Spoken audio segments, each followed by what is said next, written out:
Hello, good afternoon. So let's begin today's current affairs session. So let's see what all has happened in the past 1 week, few days back. And we are, of course, overwhelmed with a lot of news regarding electoral bonds, election, and various other issues, right? So, so most of the times what happens is we'll be so overwhelmed or saturated with what news feeds us because it is all over, and we tend to get away from the news or the facts that is actually required for what do you call for the news, what is that, for your exam itself. So meanwhile we might have overlooked some of the topics, so let's look into it, and you can also add your inputs as always, and we shall begin the session. Or before we start, if you can give me certain inputs, what all you have seen in the last week, and what you consider as very important to the exam, that also you can bring it on. Okay, so from polity I have taken article 356 for today's session. That is because, yes, the recent judgments that is we have been seeing from the past week, various issues that is happening, various criticisms and comments and all that is happening. Good to have an awareness about it, but from the static perspective, we also remember this year, or maybe the day, that is 11th of March, as wherein 30 years is completed regarding the very famous landmark judgment of SR Bomai versus Union of India case. So we are going to discuss that in tandem with Article 356. Hope you have come across about this case. Yes, have you learned in your static part? Or what is Article 356? What comes to your mind when we say Article 356? Besides President's rule, right? So, speaking of this, the first thing we'll have to understand is what was there in the news. News ಅಲ್ಲಿ ಯಾಕಿತ್ತು, ಏನಿತ್ತು ಅಂತ. So, ಇಲ್ಲಿ ತನಕ 2024 is marking 30 years of this particular case, and we are looking back to the role of Supreme Court or the apex court on this particular issue and how it has been used in the past, and whether it is politically influenced, or is India actually using it as a constitutional machinery. That is what we are looking into, right? So the SR Bomai versus Union of India case, I shall read it for you, which occurred 30 years ago, holds significant importance in Indian legal history. So this landmark event is remembered for its lasting impact on the interpretation and application of Article 356 of the Constitution. When we say interpretation and application, we have many certain terminologies in our Constitution, wherein we have no clarity in the sense, no proper definition about it. There is no much of definition or what exactly this particular aspect mean. For, say, for example, basic structure. Maybe can you bring it on certain certain words are not even mentioned in the Constitution, but it has evolved in the past few years, right? Or certain words are mentioned in the Constitution, we do not have a clear definition of what it is. That is how we are trying to understand this. So when we say interpretation of Article 356 itself, because Article 356 focuses on President's rule. When, how, where, on what context it has to be used, that is a question, or maybe that is debatable, we can say, right? So which is known also as President's rule, is meant for use when a state faces constitutional dysfunction or a failure of constitutional machinery, we say, right? So it happens when there is a constitutional machinery failure in the state government due to political instability in the state government ಅಲ್ಲಿ ruling ಪಾರ್ಟಿನ opposition ಅಥವಾ entire cabinet ಅಲ್ಲಿ ಏನೇ ಒಂದು governor or chief minister, or these are the such issues what we call as failure of the constitutional machinery. When such situation arises, there is a need for the president to interfere. That is when Article 356 will be invoked under. I'm sure that you know about this. You can respond. Hope you have heard about it. You have an idea about it, because if you know a bit of it, I can continue with the news part. If you are hearing or you need some idea about it, I can actually go from the depth and speak about it. That's what. Yes, we have only few participants here, but still I'm asking you. Hope you're getting my point.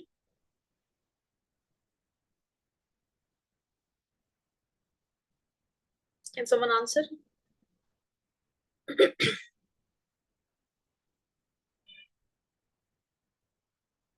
Yes. Okay. I take a yes from you, then I'll just proceed.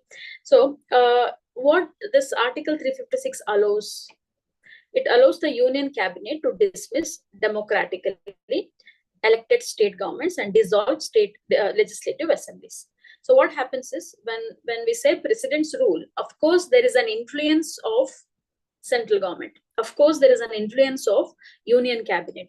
So, the Union Cabinet has an authority or a kind of a power wherein it dismisses the democratically elected state government itself.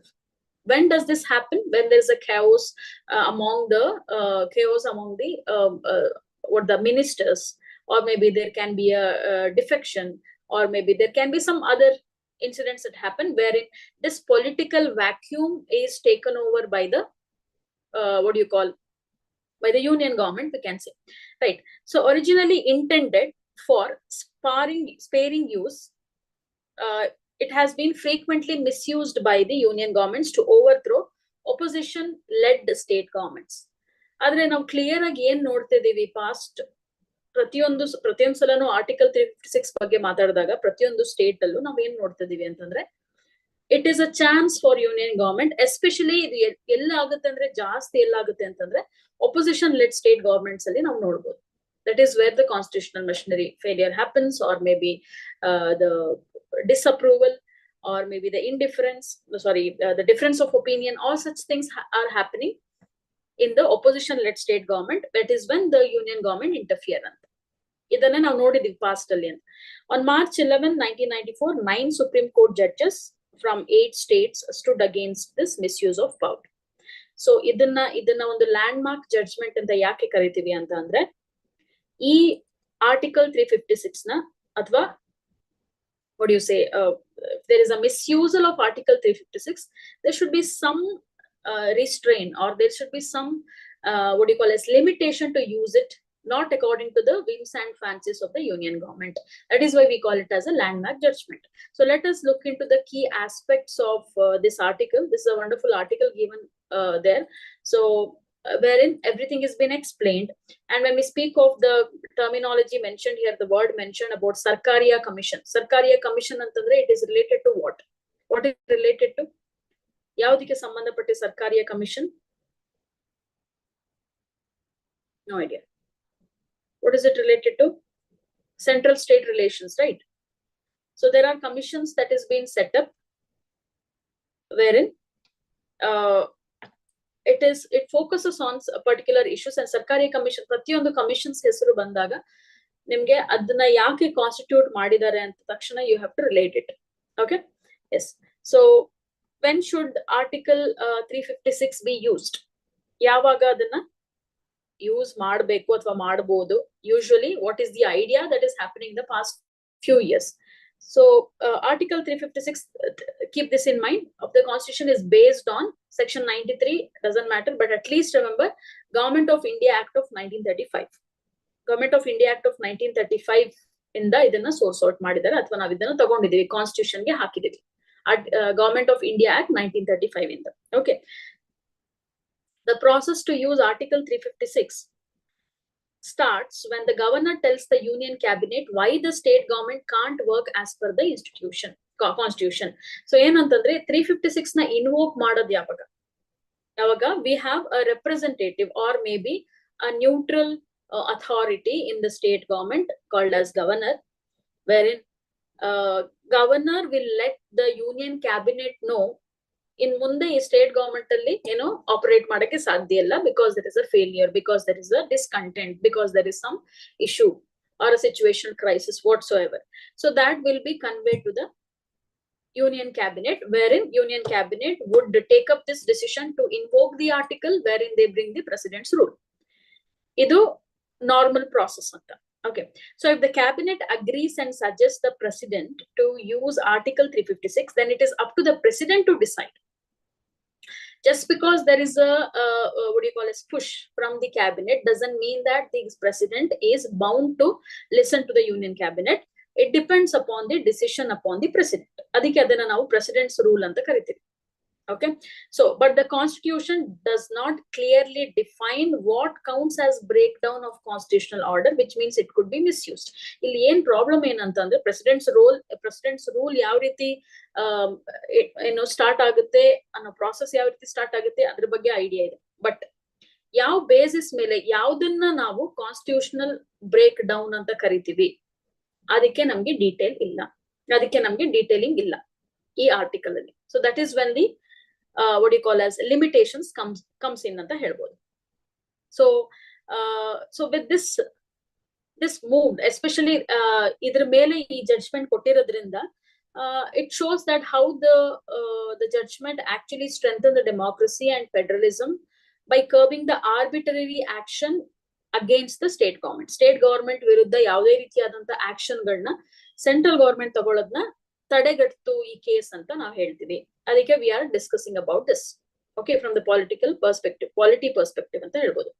So ಈ judgment ಏನ್ ಮಾಡ್ತು ಅಂತಂದ್ರೆ they impose limits on the union government's discretionary power without expanding its own authority. ಅಂದ್ರೆ ಈಗ ಏನಾಗ್ತದೆ ಅಂತಂದ್ರೆ we know that there is judiciary, there is executive and there is legislative, ವೆರಿನ್ just because Supreme Court says Supreme Court cannot overpower the legislature or the vice versa, so it is hand in hand, they have to go parallelly. So ಇದು ಎಷ್ಟು important ಆಯ್ತು ಅಂತಂದ್ರೆ ಈ ಏನು ಲೆಜಿಸ್ಲೇಚರ್ದು limits ಅಥವಾ ಜುಡಿಷಿಯಲ್ದು limits cross ಮಾಡದ ಹಾಗೆ ಈ ಲ್ಯಾಂಡ್ ಮಾರ್ಕ್ ಜಡ್ಜ್ಮೆಂಟ್ ನ ತಂದ್ರು ಅಂತ ಹೇಳ್ಬೋದು. Okay, so even when we speak of what do you call as Article 356, we can say that even Dr. B.R. Ambedkar also opined about, okay, I know this is something that can be misused in the future. Hopefully it can be. I mean, I'm not articulating as exactly as I'm not quoting Ambedkar here exactly, but I'm just telling you the crux wherein it was predicted. There is a possibility wherein it can be misused, this Article 356, in different ways. It is not that by one government, multiple governments, every government, we can say. So speaking of this particular case, what do you call, before we speak of the case, we will complete this also. How it is used now, yav reetiyagi use ಮಾಡ್ತಿದ್ದಾರೆ ಈಗ ಪ್ರಸ್ತುತ to address the real constitutional emergency as intended by the Constitution. Constitutional emergency ಇದ್ರೆ ಅಲ್ಲಿ rule ಮಾಡಕ್ಕೆ it becomes anarchy, right? Ruler illade, rule in the sense, what do you call, the government illade ಒಂದು state ಇದ್ರೆ we know that what would it lead to. So that is when President's role is important. Next is, it is an excuse to boost the union government's authority ಅಂತಾನು ಹೇಳ್ಬೋದು. Okay, state government ಅಲ್ಲಿ opposition party ಇದೆ, so ನಿಮ್ಗೆ ನಡ್ಸ್ಕೊಳಕ್ ಆಗಿಲ್ಲ, it is high time, we will ಇಂಟರ್ವ್ಯೂನ್, we will get into it ಅನ್ನೋ ಅಥಾರಿಟಿನ ತೋರ್ಸೋದಕ್ಕೂ ಯೂಸ್ ಆಗ್ತಾ ಇದೆ. Next, to strengthen the union government and weaken the state government without any real emergency happening. Esto sala a emergency ano situation bande iralla, esto instances ide. So there are almost all the states, I think so, except for if I'm not wrong, Chhattisgarh and Telangana, almost all the states have experienced this or witnessed this President's rule. If I'm not wrong, Chhattisgarh and Telangana, and one more state is there. So these are the states wherein they have not experienced, what do you call, President's rule. But many states, or you can add, which is the other one, which is the one more state which they have not witnessed or seen, what do you call as President's rule. Can someone add to this here? I think only 2 states, if I'm not wrong. ಅದನ್ನ ಜ್ಞಾಪಕ ಇಟ್ಕೊಳ್ಳಿ, ಛತ್ತೀಸ್ಗಢ ಮತ್ತು ತೆಲಂಗಾಣ ಬಿಟ್ಟು ಎಲ್ಲಾ States presidents rule ನ witness ಮಾಡಿದೆ. ಅದರಲ್ಲಿ union territories ಸೇರಿಸಿ at least more than 100 times, ಇಲ್ಲಿ ತನಕ 123 times ಅಂತ ಹೇಳಿದ್ವಿ ಸ್ಟಾಟಿಸ್ಟಿಕಲಿ, ಪ್ರೆಸಿಡೆಂಟ್ಸ್ ರೂಲ್ ಇಂಪೋಸ್ ಆಗಿದೆ. Okay, so we will speak about it. Meanwhile, we will also look into what is this Bomai's case also, because we are Remembering this case after 30 years, March 11. So what was the judgment? What was looked upon? Hope you are looking into it. And mainly because it really matters, because ಈಗ KPSC ಬರೀತಿದ್ರು ಅಷ್ಟೇ ನಿಮ್ಗೆ this is very, I mean, this is related to Karnataka itself. So definitely one should know about it. Clearly one should know about it, right? So yes, what is this SR Bomai judgment? What led to this case, first of all? So it started with the events on what do you call us in 1989. So when the world was watching different issues that were happening at that time, wherein what do you call in China somewhere and US, they had their own issues. In India, it was in Bangalore, the then Chief Minister SR Bomai was fighting political upheaval. This was happening in Karnataka. So Prime Minister Rajiv Gandhi, then Prime Minister was Rajiv Gandhi, had dismissed Bomai's Janata Party-led government and dissolved the legislature after 19 MLAs withdrew support. So MLAs withdrew the support to the Chief Minister, wherein Rajiv Gandhi had to intervene and actually dismissed the Bomai's government. So by the time president, by then it was R. Venkataraman. These are the names you have to note down and also keep in mind. R. Venkataraman issued the order for president's rule, right? So again, some of them again rejoined Bomai and they claimed a majority. So governor, by then the governor was P. Venkata Subbaya. Karnataka's government, P. Venkata Subbaya, you can make a note of it, never gave Bomai the chance to prove his majority. Always, when this constitutional failure is happening in the government governor is supposed to provide a chance to prove the majority, so that if the person, if the chief minister has enough MLAs idara support ಮಾಡಕ್ಕೆ ಅಂತ ಒಂದು chance ಕೊಡಬೇಕಾಗುತ್ತೆ. So this was never given. And the Karnataka High Court rejected Bomai's petition challenging president's rule also. Bomai actually challenged what do you call as president's rule, but this was also rejected. So then later he even moved to the Supreme Court also. So once what happened was here, when Bomai actually moved, the thing is, by then already many what do you call as many states were actually had faced this Article 356 in different ways. They had faced in different ways. So this was not the first time as such, and still it was happening. Then when we speak of later also, even what do you call us Indira Gandhi's government also, we have seen this. So various ways this article is been invoked, and this is not the new thing. So this was happened. And here in the Bomai case, the Supreme Court addressed the three key inquiries. So what were the three inquiries here? Can courts review president's rule proclamations? ಈ judgment ಏನೆಲ್ಲ ನೋಡ್ತು ಅಂತಂದ್ರೆ, ಯಾವಾಗ government president rule ನ invoke ಮಾಡುತ್ತೆ, court ಅದನ್ನ review ಮಾಡಬಹುದಾ? First question. Then what are the president's powers under Article 356? President rule ಹಾಕಿದ ನಂತರ president ದ ಪವರ್ ಏನು ಸ್ಟೇಟ್ ಅಲ್ಲಿ, ಅದು ಗೊತ್ತಿರಬೇಕು, ಅದ್ರ ಬಗ್ಗೆ ಕ್ಲಾರಿಟಿ ಇರಬೇಕು. Who will actually interpret the law? The only interpretation we get about the constitution is from the Supreme Court, correct? So that had to be mentioned. Then what happens if a proclamation is declared invalid after parliament's approval? Proclamation na ನೋಡಿ review ಮಾಡಿದ ನಂತರ parliament approval ಆಗಿದೆ president rule ಮಾಡಬೇಕು ಅಂತ, supreme court ಈ ಪ್ರೊಕ್ಲಮೇಶನ್ ನ void ಅಥವಾ invalid ಅಂತ ಕರೆದಿದೆ. What happens next? These were considered and these were what you call as discussed upon. Okay, so a key consideration was whether the state government had the chance to prove its majority in the legislature before president's rule. President's rule ತಗೋಬರಕ್ಕಿಂತ ಮುಂಚೆ ಈ government ಗೆ ಮೆಜಾರಿಟಿನ prove ಮಾಡಕ್ಕೆ chance ಸಿಕ್ಕಿತ್ತಾ ಅನ್ನೋದೊಂದು ಪ್ರಶ್ನೆ ಬರುತ್ತೆ. Okay, so this was happening and these aspects were discussed. So ಈಗ ನಂತರ ಏನಂದ್ರೆ, as Bomai, now High Court reject ಆಯ್ತು, so Bomai actually approached the Supreme Court, and there were other cases of president's rules were already going on in varying circumstances. ಇದು ಯಾವ್ದೆಲ್ಲ places ಅಲ್ಲಿ already presidents rule ಆಗ್ತಾ ಇತ್ತು ಆ time ಅಲ್ಲಿ ಅಂದ್ರೆ, ನಾಗಾಲ್ಯಾಂಡ್ ಅಲ್ಲಿ ಏನಾಗಿತ್ತು ಅಂತಂದ್ರೆ, Congress won and form the government in Nagaland in 1987-88. 1988 ಅಲ್ಲಿ ಪಾರ್ಟಿ ಸ್ಪ್ಲಿಟ್ ಆಯ್ತು. and 13 MLAs were arrested, and union government imposed president rule. Okay, you cannot take care of the state, so we are getting into it. So that happened in 1987. 1991 ಅಲ್ಲಿ ನಂತರ ಇದು ಬಿಟ್ಟು ಬೊಮ್ಮಾಯಿ ಬಿಟ್ಟು ಬಾಕಿ ಯಾವ್ದೆಲ್ಲ ನಡೀತಾರೆ. 1991 ಅಲ್ಲಿ we are talking about 1994 judgment. Okay, I am telling about the past events that has happened just before the judgment here. So 1991 ಅಲ್ಲಿ Meghalaya. Okay, Meghalaya, the speaker challenged the government. The speaker challenged the government and disqualified 5 MLAs for defection. We know defection, Schedule 10, correct? Anti-defection, Schedule defection ಅಲ್ಲಿ then called the confidence motion a tie. Confidence motion tie ಆಗಿದೆ, so president's rule ತರಬೇಕು ಅಂತನೂ ಆಯ್ತು. ಎಲ್ಲಿ ಮೇಘಾಲಯದಲ್ಲಿ ಇದಾಯ್ತು. Then later on, the Babri Masjid demolition in 1992, followed by the government's resignation and president's rule in Uttar Pradesh. Babri Masjid issue alli enaito, the government had to resign and president's rule has to be invoked. I'm just giving you the past examples, so which was never challenged. In that case, Babri Masjid case alli chief minister of the government resign ಮಾಡಿದ ನಂತರ ಆ issue ಅಥವಾ ಆ case challenge ಆಗ್ಲಿಲ್ಲ, so it was just accepted ಅಂತ ಹೇಳ್ಬೋದು. So all this, then it led to the violence and all that the rest is history, we know.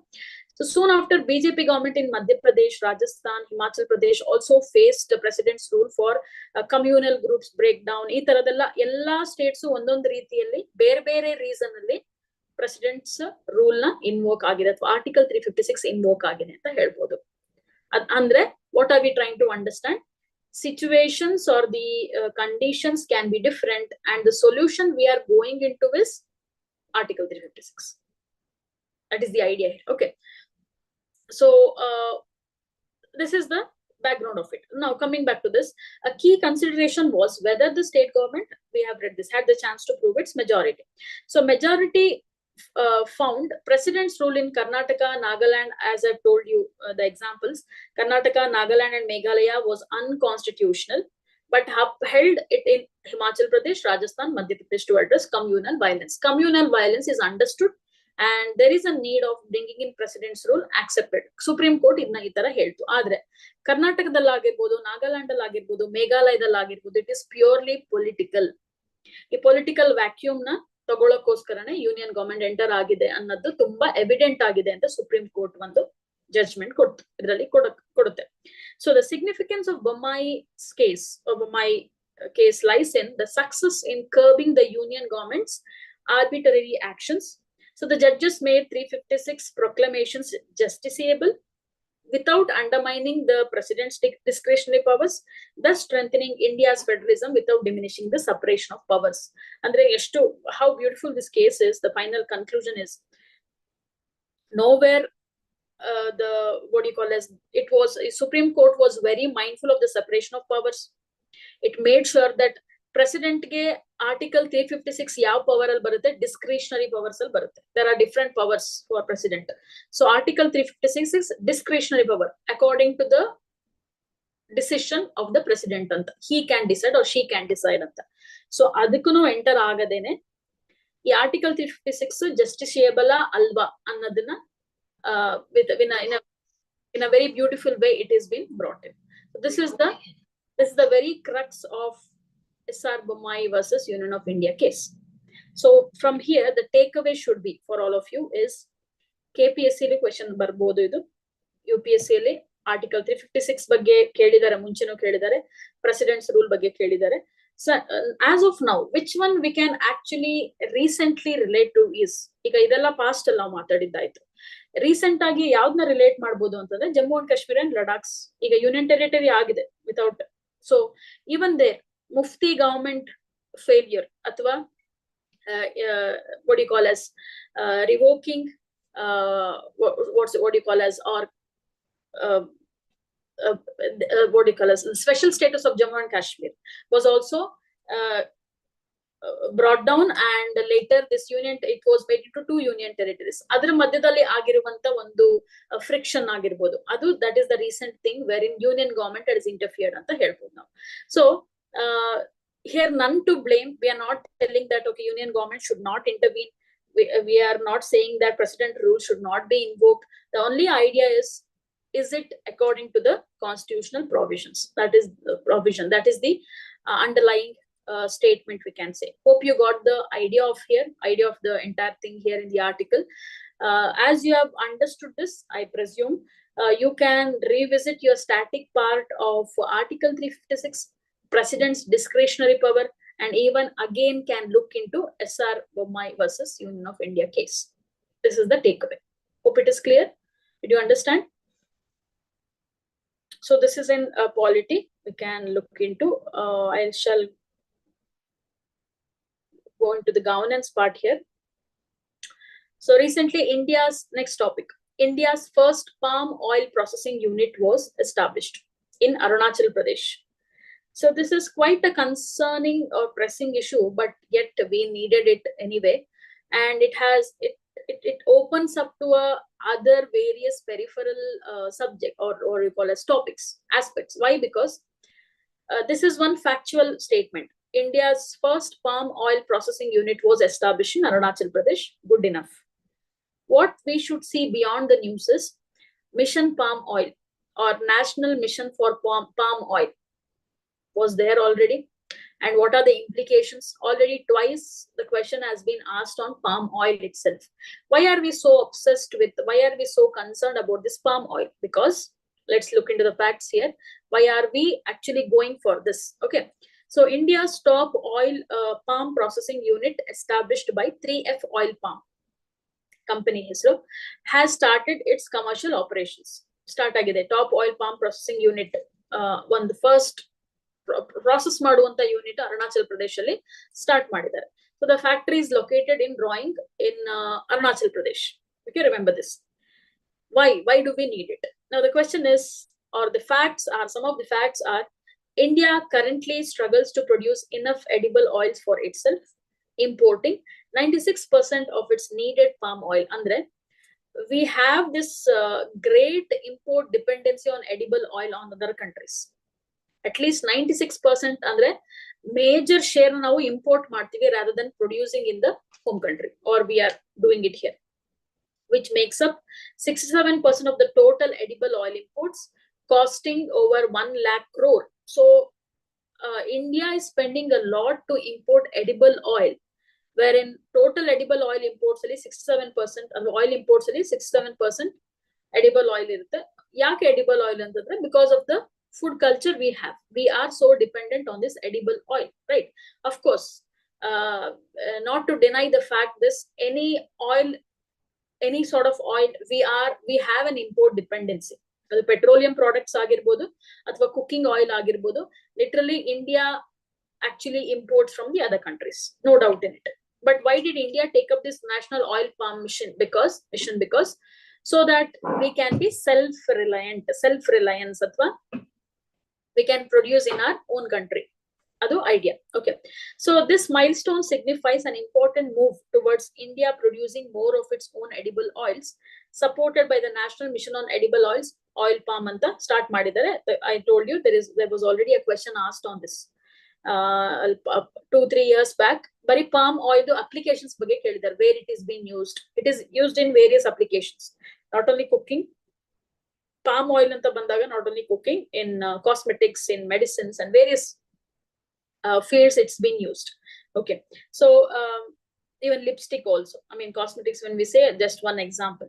So India is the second largest consumer of edible oil worldwide and one of the biggest importers. Consumption anta bandaga second, if I'm not wrong, the other countries are China, US and Brazil are the other largest consumers of edible oil.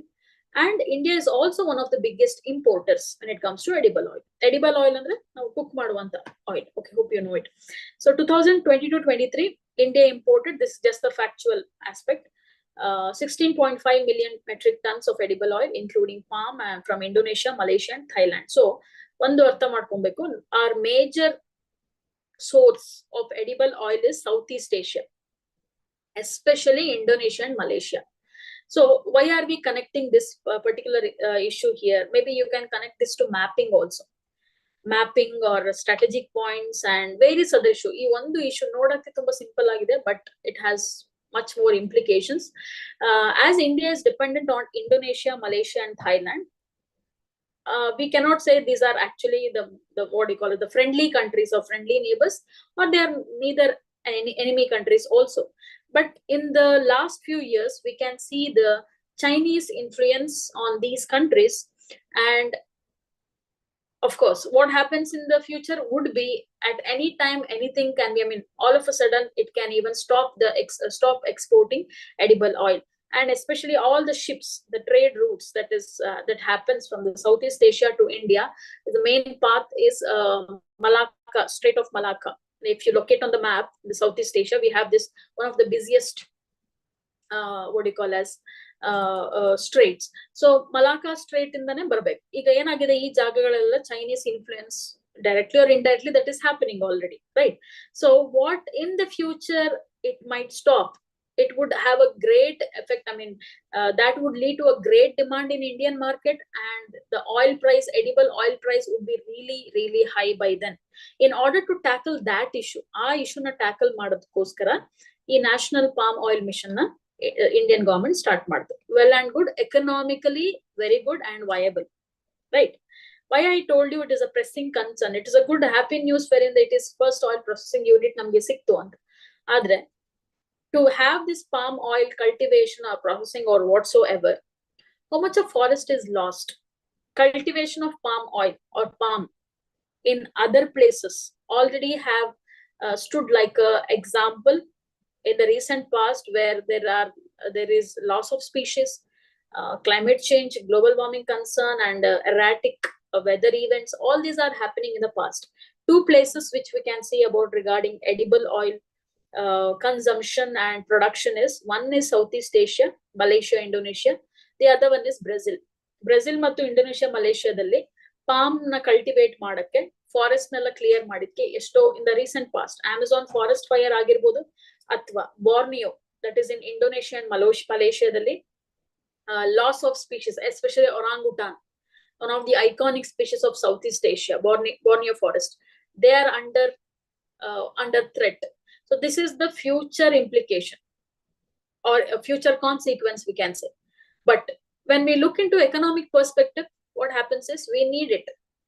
We may never know when the edible oil is going to, I mean, ultimately, it is not that we do not produce in India, that is not enough or sufficient for the, what do you call as Indian population. That is why we are importing. But how long we can actually have this import dependency? And what did India think? Okay, what are these countries actually? These are tropical countries. Where are they growing? How it is thriving? Because palm will be thriving well in the tropical climate.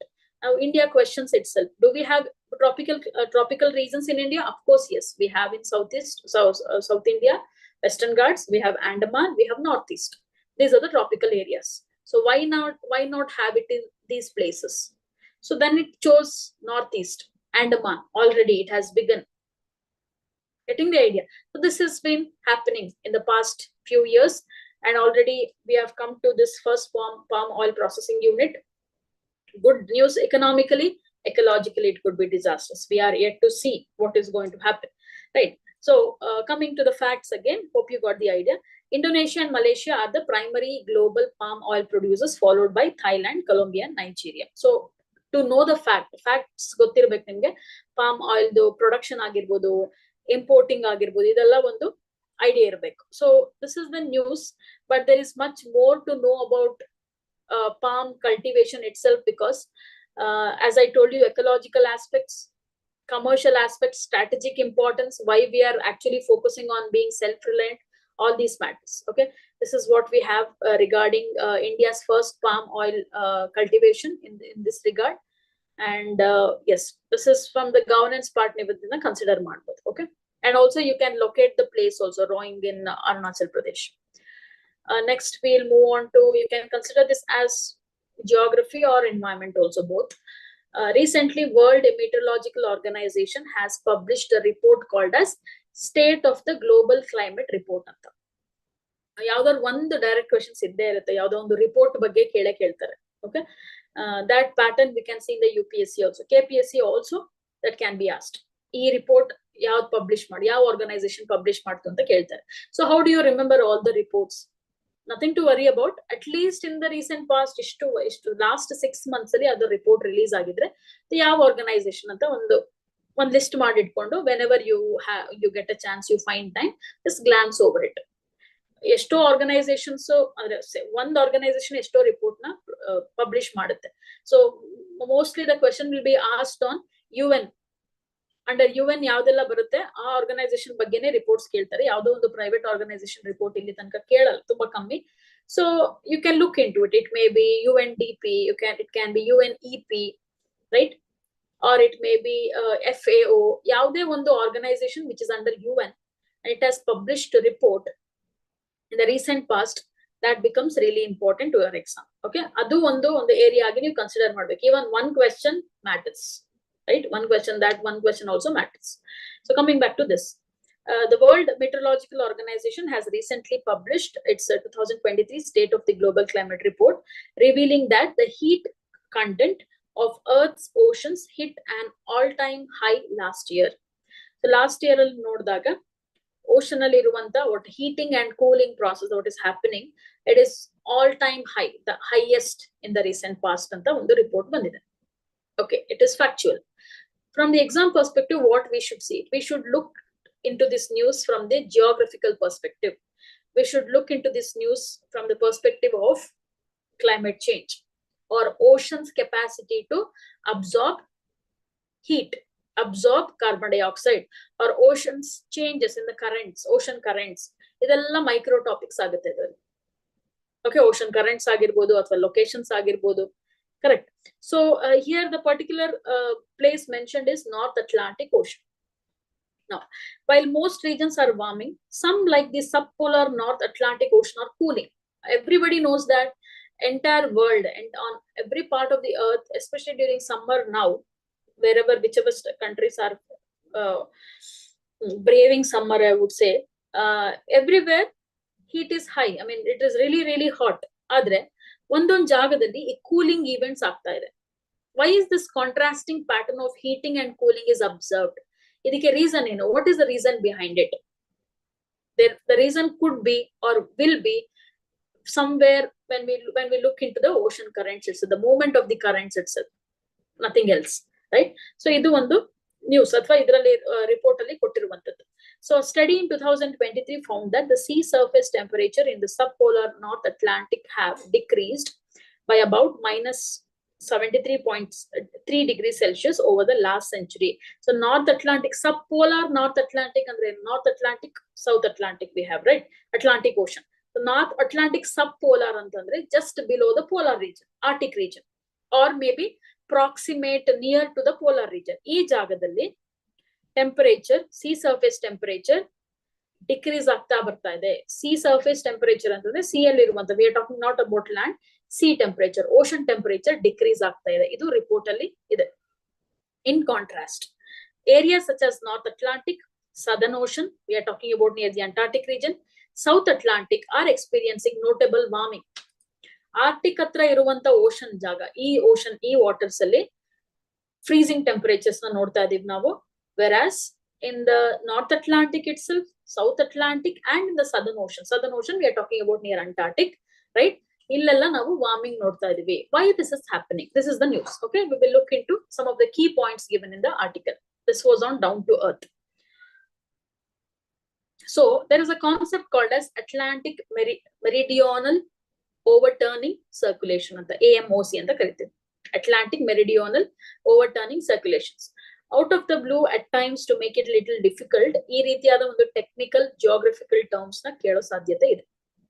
Okay, at least ಅದೇನಂತ ಗೊತ್ತಿರ್ಬೇಕಷ್ಟೇ ನಿಮ್ಗೆ. ಅಂದ್ರೆ ಅದ್ರದ್ದು ಕ್ರಕ್ ಸ್ವಲ್ಪ idea ಇದ್ರೆ you can guess with the, I mean at least logical deductions ಮಾಡ್ಕೊಂಡು answer ನ you can choose options. Some idea. ಈಗ Atlantic meridional ಅಂತ ಅಂದಾಗ obviously it is related to Atlantic ocean ಅಂತ ಗೊತ್ತಾದ್ರೆ what is this overturning circulation? Let's look into it. Now, the AMOC is a system of ocean currents that circulates water within the Atlantic Ocean. Andre Atlantic Ocean alle bringing warm water north and cold water south. This is bringing warm water to the north because from the continental area here. Ocean currents ಬಗ್ಗೆ ಕೇಳಿದಿರಲ್ವಾ? You hope you know about ocean currents, warm currents and cold currents, right? So here, where is that? Bringing warm water north, cold water south. This happens, right?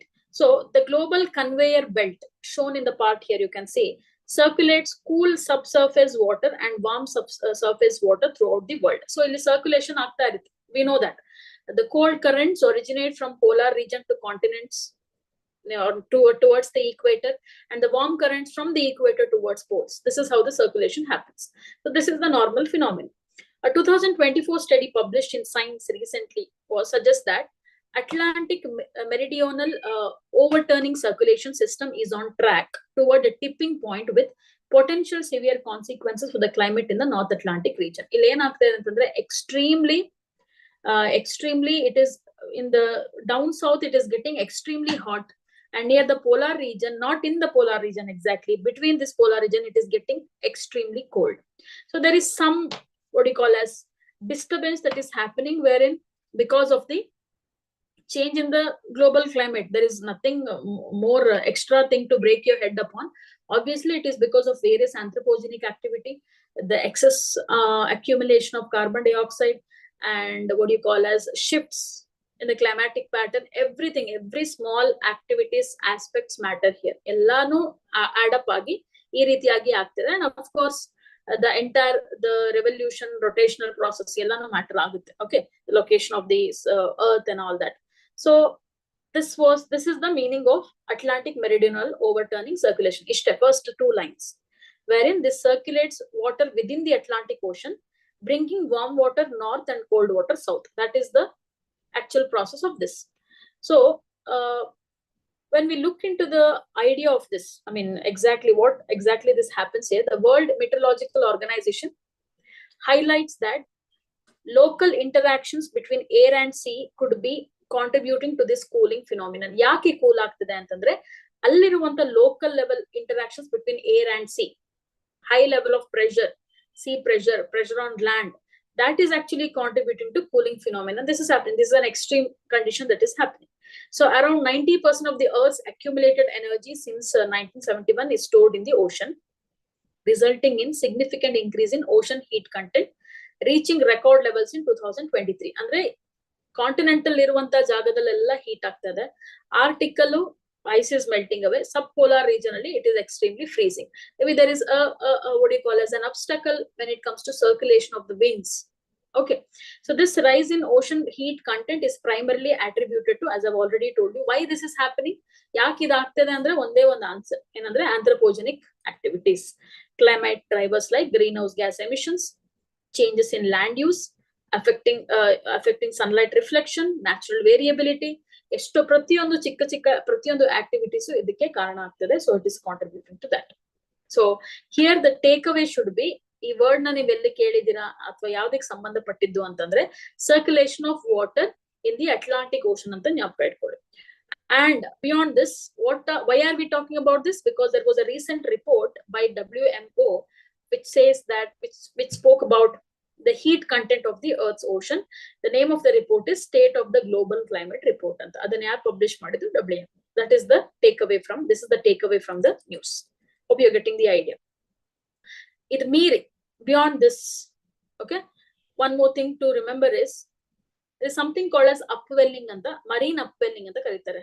Have you heard of marine upwelling? What is marine upwelling? See, marine upwelling, already there was a question asked in UPSC. That's why I'm just giving you an idea. So what happens is when warm surface water ಇಲ್ಲಿ equatorial ಇರುವಂತದ್ದು poles ಹತ್ರ move ಆದಾಗ, when it is moving towards the poles, say for example the Gulf Stream in the North Atlantic, or can you just tell me some ocean currents, name of the ocean currents if possible? ಈ Gulf Stream ಅನ್ನೋದು in ocean current, when it is moving in the North Atlantic, it reaches the colder region. The Gulf Stream north, equator in the poles reach agbekare, it ends up in the colder regions. The water cools, forming sea ice and leaving salt behind in the ocean. Enagutte antandre ee equator ಇಂದ ತಗೊಳ್ತಾ ಇರ್ಬೇಕಾದ್ರೆ excess salt ಇರುತ್ತಲ್ವಾ, so ಅಲ್ಲಿ ಹೋದ ತಕ್ಷಣ ಏನಾಗುತ್ತೆ, poles ಹತ್ರ ಹೋದ ತಕ್ಷಣ ಏನಾಗುತ್ತೆ, ನೀರು water cools down. Cool down ಅಂದ್ರೆ ಏನು, that water is turning into C ice, turns into sea ice. And what is happening to the salt? Salt is left behind in the ocean. Okay, ice is accumulated one side. All the salts, mineral salts that is being taken from these currents have been left in the ocean. So the salty water becomes denser and sinks into the depth. Salty water ಏನಾಗುತ್ತೆ, density ಜಾಸ್ತಿ ಇರೋದ್ರಿಂದ ಏನಾಗುತ್ತೆ ಅದು, it will sink down to the deeper part of the ocean, right? Hope you're getting it. So this dense cold water then travels southward beneath the surface. Illi surface anta andre it is traveling below. Dense cold water enagitte, salty water enagide, that is moving below the surface water.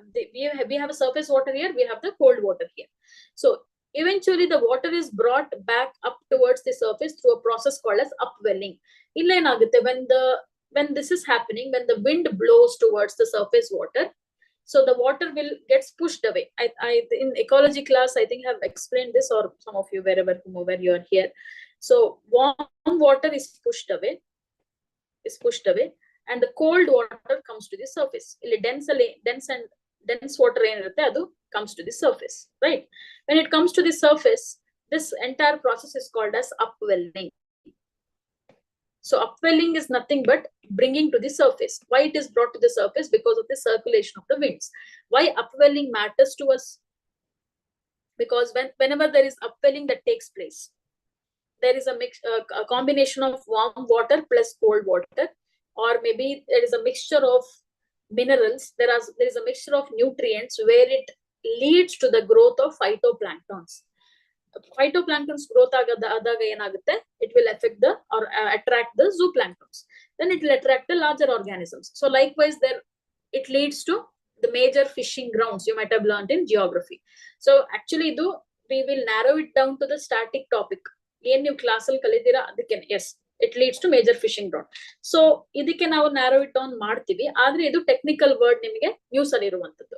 ಇದು ನಮ್ಗೆ ಎಲ್ಲಿ ಸಿಕ್ಕಿದೆ, report ಅಲ್ಲಿ. So you have to connect one to another. Ultimately, don't forget to go back to your static. That is very, very important. No matter whatever we learn in our current affairs, understand it and try to connect it to the static part. Have your foundation strong.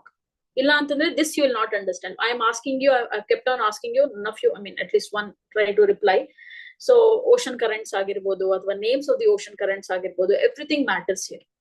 Getting the idea? Now, moving on, we will go to the environmental aspect here. A slight shift from geography to environment, which is again that also you can consider as environment itself, geography both. Okay, so recently or in summer, one news what we hear a lot is regarding forest fire, right? Now heat, aridity, clear skies, why forests are already ablaze in the Nilgiris. In the South India, most forest covered, like maybe Karnataka, Tamil Nadu, Andhra Pradesh, have been witnessing forest fire in the past few weeks. Obviously, because of the summer, we are not able to thrive in cities, and we know that water crisis and everything we are going through this summer. And one can imagine what would be the plight of the animals in the forest. So a forest fire is very common, and it is natural also. But in the last few years, what is happening? It is actually destroying the forest rather than rejuvenating it. Forest fires are very, very important to rejuvenate the forest, to bring back the life or rejuvenate the life itself there. But today it has taking a devastating, what do you call as condition, wherein everything has been destroyed and animals are displaced, their survival is affected, and so on. So let's look into this. What is this news about? Of course, it is related to forest fire. Plus, there is one more technical word we can take away from the news is Bambi bucket. What is this Bambi bucket related to? Simple question ಕೇಳಬಹುದು, KPS ಅಲ್ಲಾದ್ರೆ UPS. Bambi bucket refers to what? It is related to what? So this is related to the disaster forest fire, and let's look into some of the key points in the news. So forest fires have been raging in the Konur forest range in the Nilgiris, Tamil Nadu for nearly a week. It is very difficult to douse off the forest fire also. And even forest department at times just before the onset of summer, there is something called as prescribed burning and controlled burning in order to avoid the massive burning in the future. ಅದಕ್ಕೋಸ್ಕರ first ಎಲ್ಲೆಲ್ಲಿ fire ಪ್ರೋನ್ಡ್ areas ಇರ್ಬೋದು, vulnerable ಆಗಿರುತ್ತೆ, ಅಲ್ಲೇ first they put a fire and they have to douse it off. But most of the times, because of the ignorance or maybe overlooking, it might lead to a man-made forest fire. Gone are the days wherein we could say forest fire is a natural disaster. And in the past few years, what we see, Amazon forest fire, Australian bushfire, it was happening in the past also because it is natural. They need it. But why it has been in news? Because it is not only about the contribution of the nature, but also in a way human beings are also directly or indirectly responsible. So forest fire anta tagondaga incidents na eradu category madbidabodu. Forest fire, natural, man made forest fire. That is the condition we are in. Yavudella forest fire anthropogenic activities inda aitu, ಇನ್ನು ಉಳಿದಿದ್ದು ಯಾವುದು natural ಆಗಾಯ್ತು ಅಂತ. So that is the condition today. Anyway, so this was happening. So the Indian Air Force supported the State Forest Department, Tamil Nadu State Forest Department, by deploying an Mi-17V5 helicopter to drop around 16,000 liters of water on the fires, joining the ongoing firefighting efforts. ಈ procedure ನಾವು ಬ್ಯಾಂಬಿ bucket ಅಂತ ಕರಿತೀವಿ. ಯಾಕೆ ಅದನ್ನ ಬ್ಯಾಂಬಿ bucket ಅಂತ ಕರಿತೀವಿ ಅಂದ್ರೆ we will look into it. ಇದು ಇಷ್ಟು ನ್ಯೂಸ್. ಅಲ್ಲಿ ಫಾರೆಸ್ಟ್ ಫೈರ್ ಇತ್ತು, ಇಂಡಿಯನ್ ಏರ್ ಫೋರ್ಸ್ ಅದಕ್ಕೆ ಹೆಲ್ಪ್ ಮಾಡ್ತು ಅಂತ. How it was help and what is the mechanism here? This is called as the bucket.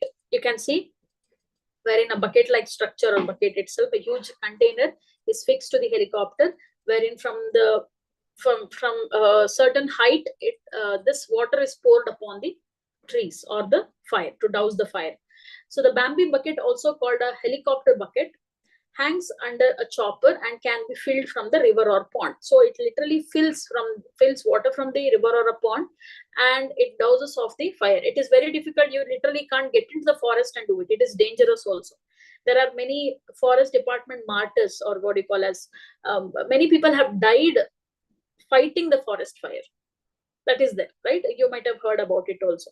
So in order to tackle all those situations, accidents, this is a better alternative we have, right?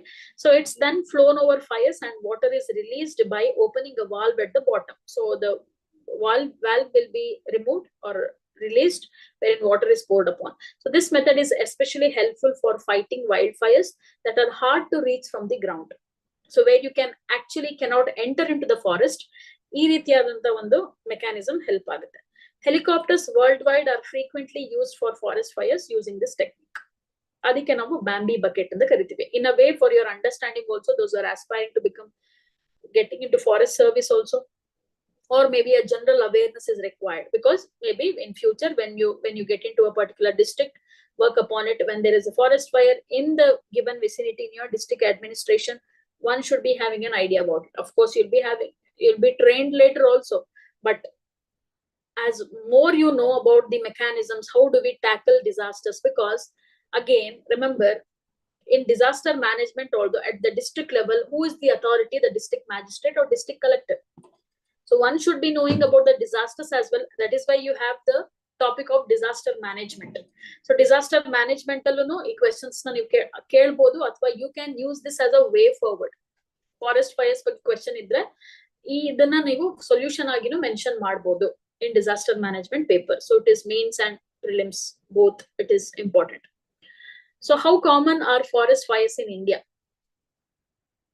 Of course, India is also one country wherein we witness forest fires. Not only in Australia or South America, India's some places also. So forest fire season in India spans from November to June. Andre post monsoon. ಮಳೆಗಾಲದ ನಂತರ next June ತನಕನೂ there is a possibility. ಅಂದ್ರೆ May ತನಕ. Right? Adre ಈಗ it is actually a standard timeline to anticipate forest fire, but it is no longer like that. We can expect any time because of the scorching heat. With the highest activity typically occurring from February onwards as summer approaches. Summer approaches and April, May being the peak months.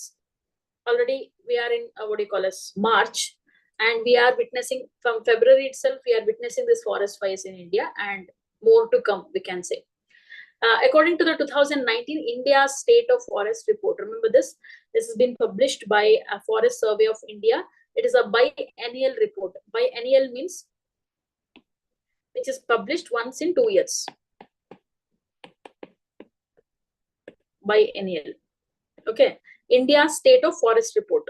ಯಾವುದೇ ಒಂದು forest related information ಇಂಡಿಯಾದಲ್ಲಿ ನಮ್ಗೆ ಅಂದ್ರೆ ಇಂಡಿಯಾಗೆ ಸಂಬಂಧಪಟ್ಟ forest ಬಗ್ಗೆ ಬೇಕು, forest information ಬೇಕು ಅಂತ ಅಂದ್ರೆ we can refer to this report wherein it is published once in 2 years, biennial report. If I'm not wrong, the latest one we have is 2021, I believe, 21. So yet to see the upcoming one. So 2019 prakara one information article kotiro prakara. Okay, 19 aad nanತರ we had in 2021. 2021 latest namge.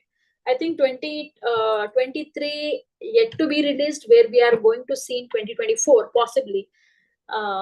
I don't think so. Before the exam time you will get it. If at all in the future also, when you receive this news regarding forest report, go through it, highlights. Andre adralli ಎಷ್ಟು ಇಂಡಿಯಾದಲ್ಲಿ ಎಷ್ಟು ಜಾಗ forest ಇಂದ cover ಆಗಿದೆ, what is tree cover, forest cover and everything, because in order to understand the other aspects ಈ report ತುಂಬಾ important ಆಗುತ್ತೆ. Okay, so over 36% of India's forest cover is prone to frequent fires. ಅಂದ್ರೆ India's ಏರಿಯಾದಲ್ಲಿ forest ಏರಿಯಾದಲ್ಲಿ 36% of India's forest is prone to frequent fires.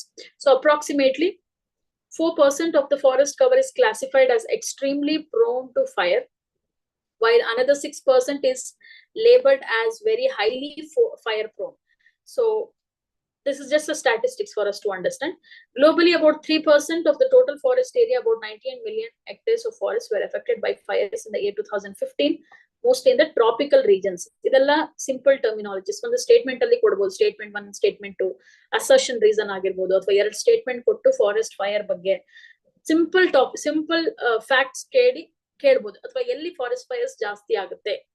Okay, assertion reason ಆಗಿರ್ಬೋದು statement 1 and 2, ನೀವು ಅದು ನೋಡಿರ್ಬೋದು ಪ್ಯಾಟರ್ನ್, ಅಥವಾ 2 ಸ್ಟೇಟ್ಮೆಂಟ್ಸ್ ಕೊಡಬಹುದು, ಅಥವಾ it can be asked in disaster management also. So how common means ಇದು ಒಂದು ಸ್ಟಾಟಿಸ್ಟಿಕ್ಸ್ ನಮಗೆ 4% extremely prone, 6% very highly fire prone.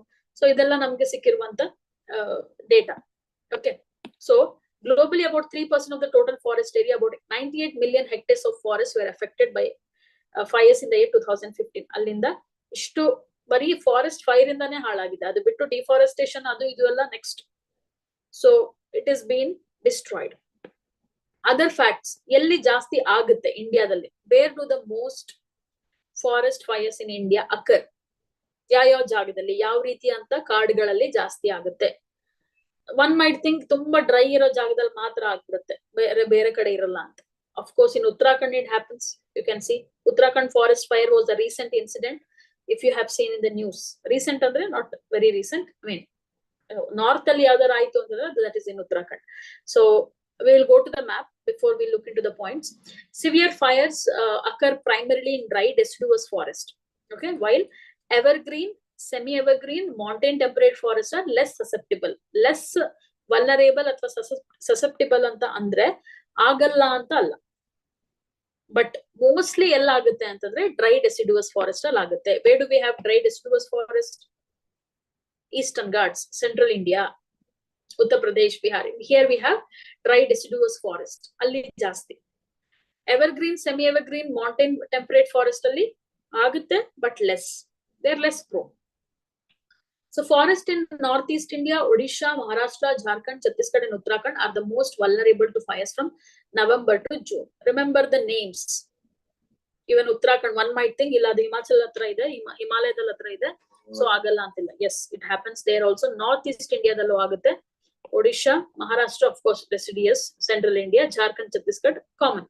But sometimes ಯಾವುದು ಎಕ್ಸೆಪ್ಷನ್ ಆಗಿರುತ್ತೆ, ಎಕ್ಸ್ಟ್ರೀಮ್, ನಿಮ್ಗೆ ಐಡಿಯಾನೇ ಬಂದಿರಲ್ಲ, ನೀವ್ ಅನ್ಕೊಳ್ತೀರಾ ಡ್ರೈ ರೀಜನಲ್ ಆಗ್ಬಿಡುತ್ತೆ ಅಂತ. So keep in mind Uttarakhand also. Yakantandre recent Uttarakhand forest fire incident that had taken place. Okay, so in March 2023, last year, significant bushfires occurred in Goa, prompting an inquiry into their possible human origins. So Goa dalli sudden agi bushfire antandre grassland fire we are talking about. So it led to inquiry also. ಒಂದೊಂದು ಜಾಗದಲ್ಲಿ it is not at all prone, but still how it happens ಅಂತ question ಮಾಡಿದಾಗ we come to an understanding wherein this could be a man-made forest fire. ಅದು ಪ್ರೋನೆ, ಅದು ಏನು forest fire ಗೆ vulnerable ಅಲ್ಲ, ಆದ್ರೂ ಅಲ್ಲಿ ಆಗ್ತದೆ ಅಂತಂದ್ರೆ then there is a question coming up, who did that, how it happened, how it occurred, right? Yes. So in 2021, forest fires erupted in Uttarakhand, Himachal Pradesh also, remember, Nagaland, Manipur border, Odisha, Madhya Pradesh and Gujarat, affecting wildlife sanctuaries as well. Okay, so we will look into the map here. So though it's not very clear, you can look at the marking here where you can see the dark red one, it is extremely fire prone. ಎಲ್ಲಿದೆ ನಮಗೆ extremely fire prone ಇಲ್ಲಿ north East ಅಲ್ಲಿ ನೀವು ನೋಡಬಹುದು, ಅಲ್ಲಿ north East, then here in the Deccan region, right?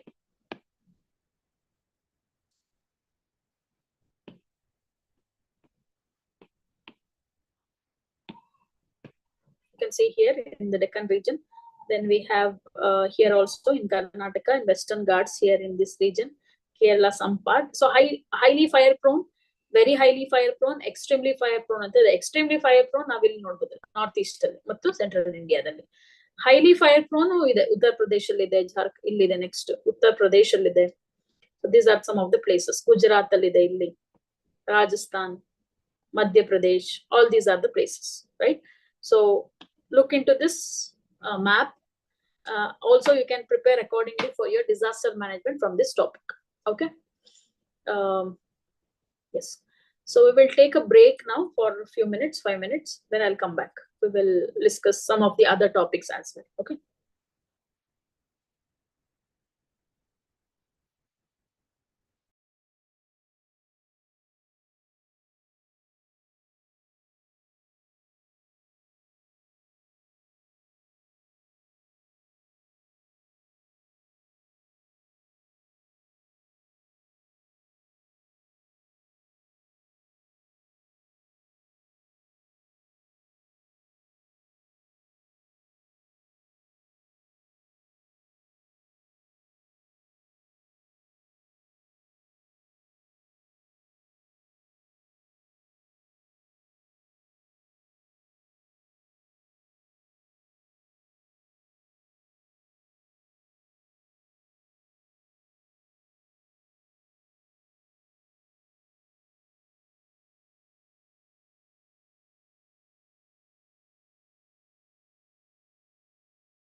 let's continue. So the next news is regarding snake venom. The news regarding snake venom from the past few weeks, we are looking into it, not for this, for all the right reasons there, but here when we look into it, it's a totally different thing altogether. So we have heard about snake envenoming and anti-venom. All these are seen in the last few weeks news, right? Because, and also we have also seen how many people are dying every year because of snake bites in India. This is ironic, wherein we human beings find some or the other way to entertain ourselves. And here what is happening is taking or having the snake venom as a psychedelic or a drug, right? And it's not a new thing. In the past Indian literature or various societies, this has been in use. But in India today, where one side we can see how people are, I mean, killed by snake bites, and the other side there is conservation of snakes going on. And here this is a thing. It is ironic. And let's look into the news first, then we'll understand a better, I mean, have a better idea about what is this all about, right? So just a minute. Yeah. So recently the police arrested some people for allegedly providing snake venom for a rave party, just for a party, citing violations of Wildlife Protection Act and the Indian Penal Code. So in a party, people were using the snake venom as psychedelics, as a drug, and this has violated Wildlife Protection Act of 1972, and people have been arrested. Okay, so 9 snakes in the party. It was found that 9 snakes, that is mostly cobras and kraits, were recovered at the party. The venom glands of 8 had been removed. They were using it for this, right? So, but why in Noida? This has happened in Noida, Delhi. But why snake venom? Why are they using this of all the things? Alcohol is over, smoke is over, various drugs are over. Why snake venom is the question. Now, contrary to what one might think, snake venom used for intoxication and recreation is relatively common in India, although less reported in medical literature. Medical literature, we do not see that much, but it is, as I told you, we have literary evidences where snake venom is being used for intoxication, like alcohol, and this happened. And why it is a concern? As I told you, it violates Wildlife Protection Act of 1972. Here it is, let's not focus on the party and how it is being used and how it is related to the act here, and which act actually, or which authority actually can take up action against these, right? This is the news. Hope you got the news. People are arrested where they were using snake venom for intoxication. This is the news. When it comes to snakes now, in the recent past, we have what do you call us? We had questions in the past. 2 questions were asked regarding snakes. 2 or 3 questions are asked, particularly about snakes, if you ask me. One is regarding king cobra. Okay, what is the diet of king cobra? Something related to this.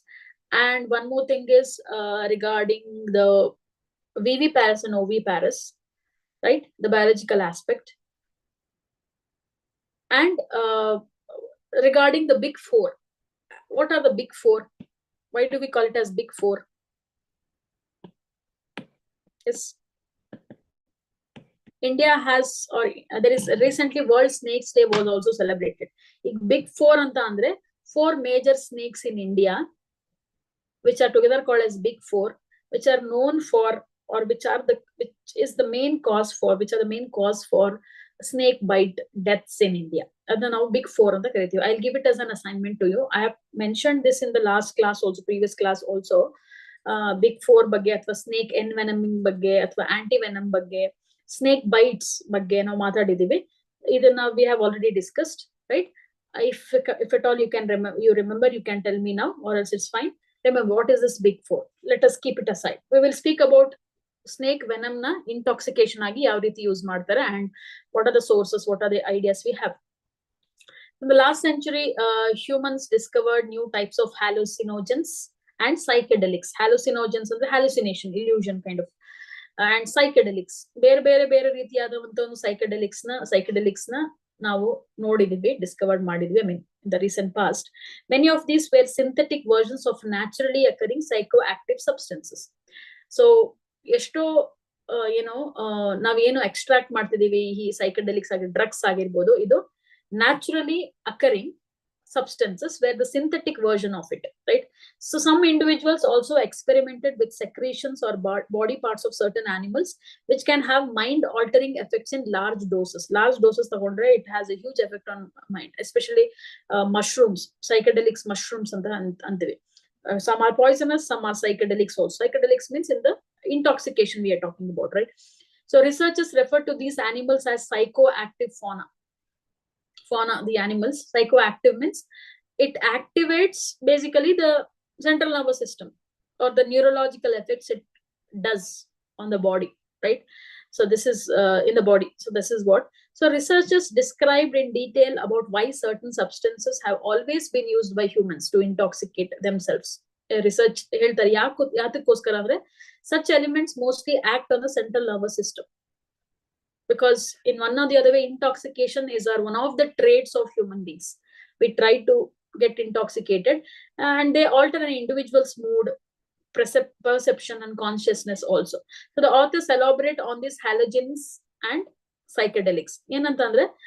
Depending upon the nature of the psychoactive substance, they produce either a modest type of psychological effect such as euphoria, emotional blunting, unusual effect as hallucination, altered space-time continuum, mystical experience.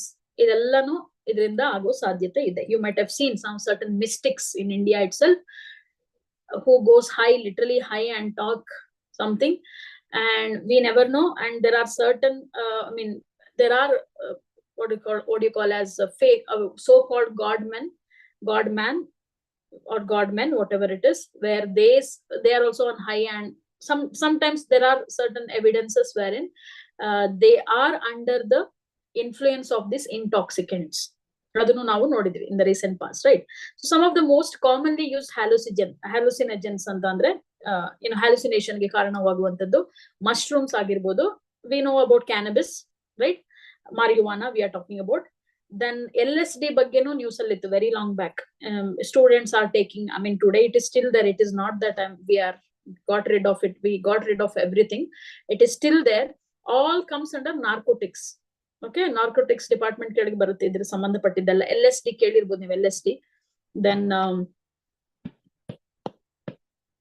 in the news, I'm not telling that you're experienced, in the news.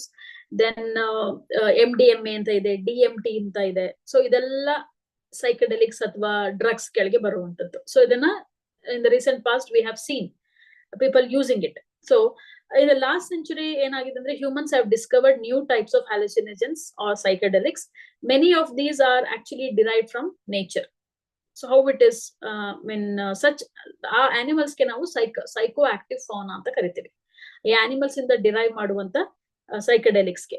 So some of the some of the commonly used psychoactive fauna, some of the examples yaudella use ಮಾಡ್ತಾರೆ ಈ intoxication ಗೆ ಅಂತಂದ್ರೆ, one might be actually surprised.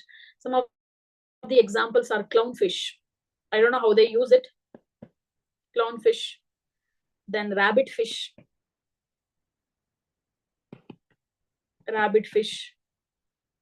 some toads. So toads, we are talking about the frogs, maybe the poison dart frog and all that. Toads, ants such as red harvester ants anta karitive. Ants, red harvester ants. Some reptiles like lizards, wall lizard, Indian wall lizard, right? And even certain times liver matte bone marrow, giraffe edu liver matte bone marrow na tegdu psychedelics athwa intoxicants ಮಾಡ್ತಾರೆ. That is how we are very creative, right, human beings. So this is where get our substances abuse, substances or narcotics, which comes under narcotics basically. So idella na ottige navu psychoactive fauna anta karitive. Some of the examples I have discussed here. Okay, the news is regarding snake bites, snake venom, and also you can relate to snake bites also. So there is a tendency, this could be asked, ಈಗ recent ಆಗಿ ಈಗ ಒಂದು ಜಾನ್ವರಿಯಿಂದ ನಾವು ನೋಡ್ತಾ ಇದೀವಿ, last December ಇಂದ snake ಬಗ್ಗೆ ತುಂಬಾ ನ್ಯೂಸ್ ನೋಡ್ತಾ ಇದೀವಿ. It might go to the very basics of the snake itself can be asked.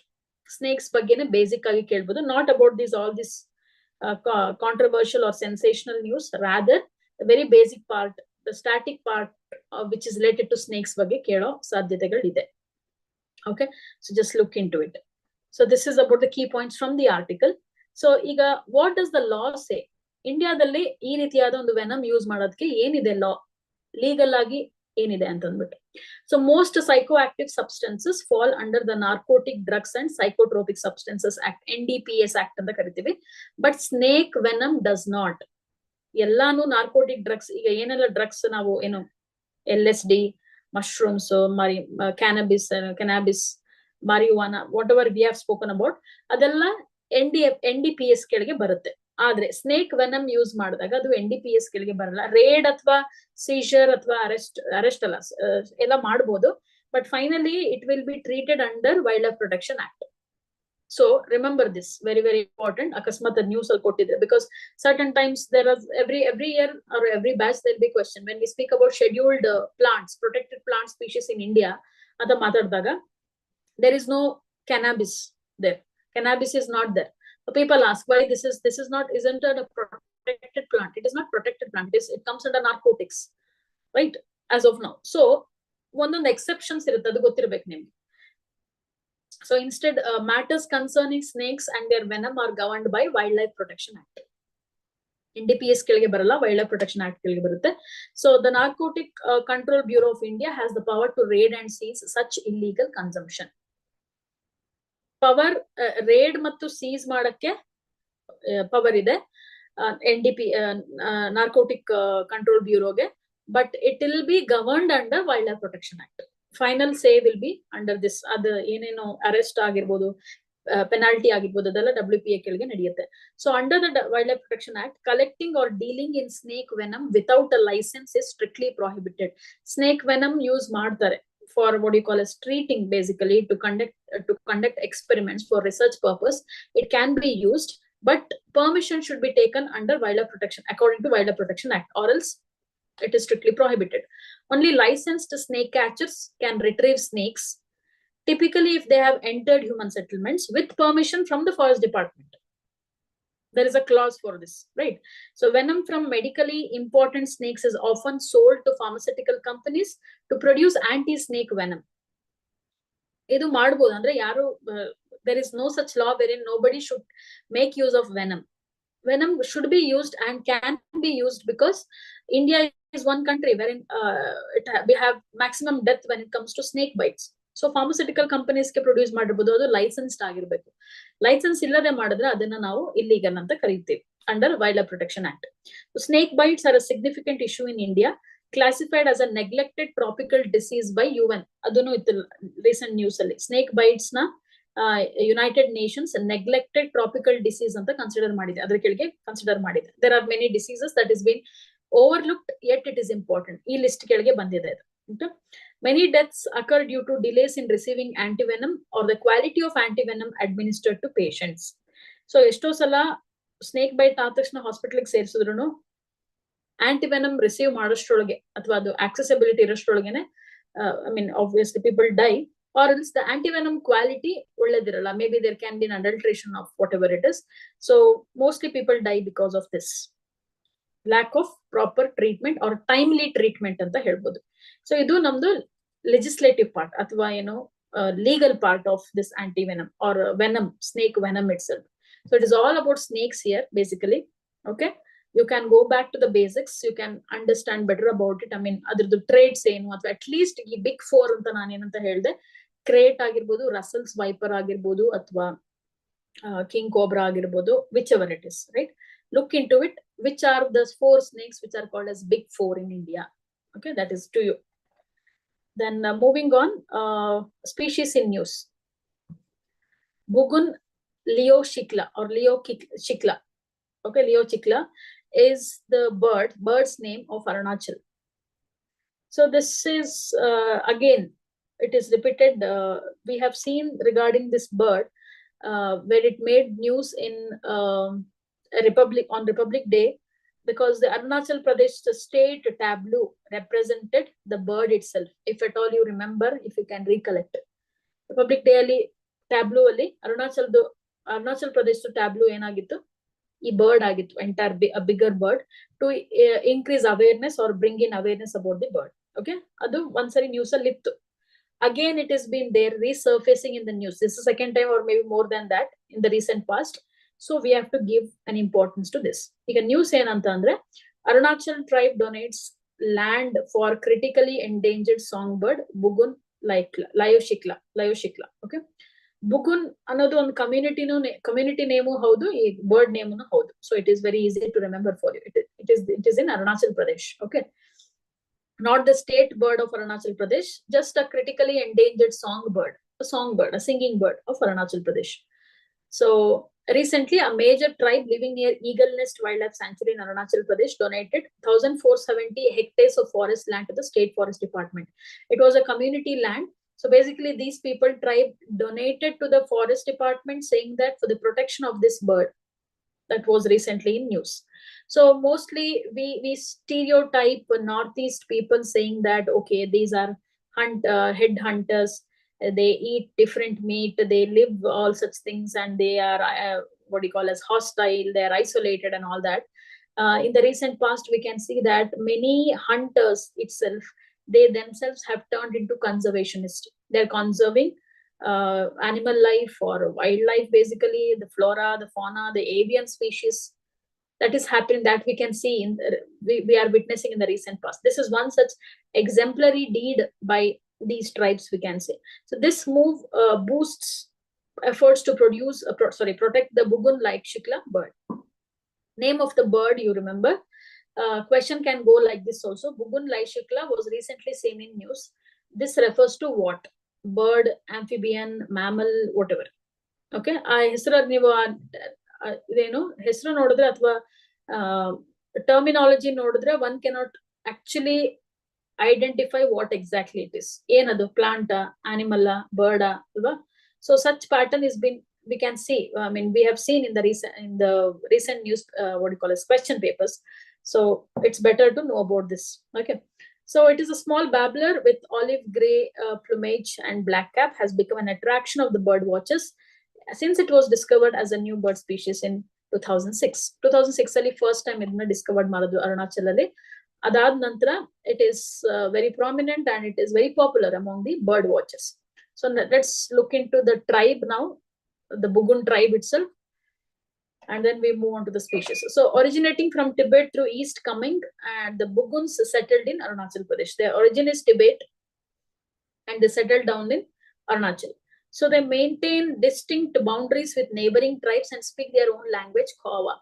Actually, in Northeast, every tribe has their own language. So they have their own language, of course. Referred to as Shisung Rubai in ancient times, they have deeply intertwined daily life with natural riches of the mountains, forest, and biodiversity. In Northeast, that is how people live. So they are more connected to the nature, and they call their living style as Shisung Rubai. Okay, that is all for your awareness. Ashton deepa kelala. Bugun tribe elli yav state alli idare andre Arunachal Pradesh. Ashton yapketkondu saku. Constructing their homes with the bamboo, wood, and stone bases is a traditional practice. That is a traditional practice. They build their homes made out of all this. Proficient in farming, they extract oil from a local wood species known as shiblem. They are known also for extracting oil. The Nimiang, their socio-political administrative body, oversees community affairs. So they have their own local government, local community or administrative body. They look after themselves. Their annual festival is also their Pamko. And Buguns typically marry within their community, preferring endogamous relationships. Andre ಅದೇ ಕಮ್ಯುನಿಟಿಯಲ್ಲಿ ಮದುವೆ ಆಗ್ಬೇಕು ಅಂತ ಒಂದು compulsion ಇರುತ್ತೆ. ಎಷ್ಟೋ ಕಮ್ಯುನಿಟಿಯಲ್ಲಿ ಇರುತ್ತೆ, ಒಂದೊಂದು now they are evolving, it is not such, but here they have a specification. So these are the traits of Bugun tribe. Why we have to go through certain traits? Because question pattern can also be like this. Entire description can be given. This description refers to which of the tribes. So ಯಾವಾಗೆಲ್ಲ ಒಂದು tribe ಅಥವಾ species news ಅಲ್ಲಿ ಇರುತ್ತೆ, ಅದರದ್ದು basic information ತಿಳ್ಕೊಳ್ಳೇಬೇಕಾಗುತ್ತೆ. When you revise you have to go through the entire revision, current affairs revision ಅಂತ ಹೇಳ್ಬೋದು ಅಷ್ಟೇ. Okay, Now regarding the bird. It is a small babbler measuring only 20 centimeters with olive gray. We have already seen that plumage with black cap. Since its discovery as a new bird species in 2006, it has attracted bird watchers. And this avian species is exclusive to the Eagle Nest Wildlife Sanctuary. And one more information what we are getting in this news is regarding the protected area. Name of the protected area. Eagle Nest Wildlife Sanctuary anta. Ellide Eagle Nest Wildlife Sanctuary, Arunachal Pradesh. So more vishya on the news alli. The name of the tribe, name of the bird, and the protected area. So this bird is mostly seen in this particular sanctuary. Okay, adikene donate madidare ee tribe. So it is critically endangered with only 14 individual birds spotted so far in Braidua village under Singchang subdivision. So ishte birds irodeva. 14 individual birds. That's why for their conservation, it has been given. A significant step towards conservation, the Arunachal Pradesh government has officially declared Brayadua idu innond community reserve under community reserve. Sorry, it is a place name, and there is a community reserve called as Brayadua Community Reserve under Wildlife Protection Act of 1972. So, ಈ ಜಾಗದಲ್ಲಿ ಈ village ಅಲ್ಲಿ ಇಷ್ಟೇ birds ಇರೋದ್ರಿಂದ ಅರುಣಾಚಲ್ ಪ್ರದೇಶ್ ಈ ಜಾಗನ community reserve ಅಂತ ಮಾಡಿದೆ. ಕಮ್ಯುನಿಟಿ ರಿಸರ್ವ್ ಅಂತ ಅಂದ್ರೆ one of the type of protected areas. ಈಗ wildlife sanctuary, national park, tiger reserve ಯಾವ ರೀತಿ ಇದೆಯೋ ಅದೇ ರೀತಿ ಕಮ್ಯುನಿಟಿ ರಿಸರ್ವ್, ಕನ್ಸರ್ವೇಷನ್ ರಿಸರ್ವ್ ಅಂತ ಇದೆ. When you learn in class regarding the protected areas, you might have learned or you are going to learn. So community reserve anta andre like protected area, any other protected area, some with lesser restriction. Illi the main concept of community reserve ಏನಂತ ಅಂದ್ರೆ a community reserve actually usually belongs to a community or a village or any one person also. So ಇದನ್ನ legal ಆಗಿ ಮಾಡಬಹುದು. ಯಾವಾಗ ಆ ಕಮ್ಯುನಿಟಿಗೆನೆ they approach the government asking that we want this place as a community reserve anta ನಂತರ government ಅದನ್ನ community reserve ಅಂತ declare ಮಾಡುತ್ತೆ. But when it comes to National Park Wildlife Sanctuary, government will not come and ask people saying that let us make this as a wildlife sanctuary, let us make this as a national park. No. But community reserve anta bandaga, as the name itself suggests, the community themselves or an individual himself or herself approaches the government to declare it as a protected area. So community reserve protected area anta ನಾವು ಕರಿತೀವಿ. Equal status, legal status. One good example, ಯಾವಾಗೆಲ್ಲ ಈ ರೀತಿಯಾಗಿ ಆಗುತ್ತೆ ಅಂತಂದ್ರೆ, so Bishnoi community in Rajasthan. Bishnoi community in Rajasthan, they consider this black buck, Salman Khan's case if you remember, black buck as their sacred animal. So Bishnoi community, they approach the government asking that we want this, what do you call, region as community reserve, so that there will be legal implication to this region, so that we cannot witness all this killing of the animal, because we want that animal to be conserved. Aga government initiative ತಗೊಬಹುದು. ಅದೇ ರೀತಿಯಾಗಿ ಇಲ್ಲಿ ಆಗಿದೆ. ಅದು this is a different village. Okay, it's a place. Brayadua is a village where it is one more protected area for this bird. ಹಂಗಂದ್ರೆ ಎರಡಾಯ್ತು ಈಗ, eagle next ಮತ್ತೆ ಇದೊಂದು community reserve. Okay, so situated adjacent to the Eagle Nest Wildlife Sanctuary, ಅದರ ಪಕ್ಕದಲ್ಲೇ ಇದೆ. The reserve aims to protect the unique species and its habitat. ಇಷ್ಟು bird ಬಗ್ಗೆ ಮತ್ತೆ ಅದರದ್ದು ಪ್ರೊಟೆಕ್ಷನ್ ಬಗ್ಗೆ. So eagle nest wildlife sanctuary protected area ಬಗ್ಗೆ ನೋಡ್ಬೇಕು ಅಂತಂದ್ರೆ, a protected area in the Himalayan foothills of West Kameng district, Arunachal Pradesh. So I don't know whether you can see it clearly, but here we have almost here, I mean near Assam, it borders Assam illide ee kade side.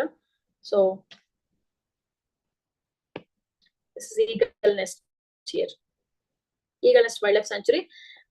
We have Pakke Tiger Reserve next to it. Pakke Tiger Reserve is very important. It has been asked in the exam before. ಈಗ ಇದು ಕಲಿಯೋದ್ರ ಜೊತೆಗೆ ಇನ್ನೊಂದು protected area ಕಲ್ತ್ಕೊಂಡ್ರೆ, that is Pakke Tiger Reserve, which is in Arunachal Pradesh. Very important again, which is known for tigers. Okay, predominantly, and you can also spot this Namdafa Tiger Reserve. It's very what do you call as very famous tiger reserve, popular tiger reserve of India, because it is the easternmost tiger reserve of India. Easternmost ಅಂದ್ರೆ Arunachal Pradesh easternmost ಅಲ್ವಾ. So easternmost tiger reserve of India ಅಂತಾನು ಹೇಳ್ಬೋದು ಇದಕ್ಕೆ. So by learning one, you come across what do you call as other protected areas also. Anyway, so It is in Himalayan hills of West Kameng district of Arunachal Pradesh.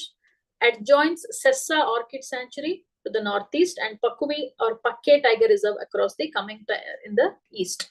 So on the north, we have one orchid sanctuary called as Sessa Orchid Sanctuary. So basically, we are just adding more and more protected areas to our learning. That is how it works, right? One might ask, how do we remember all these names? It only comes when it has been repeated.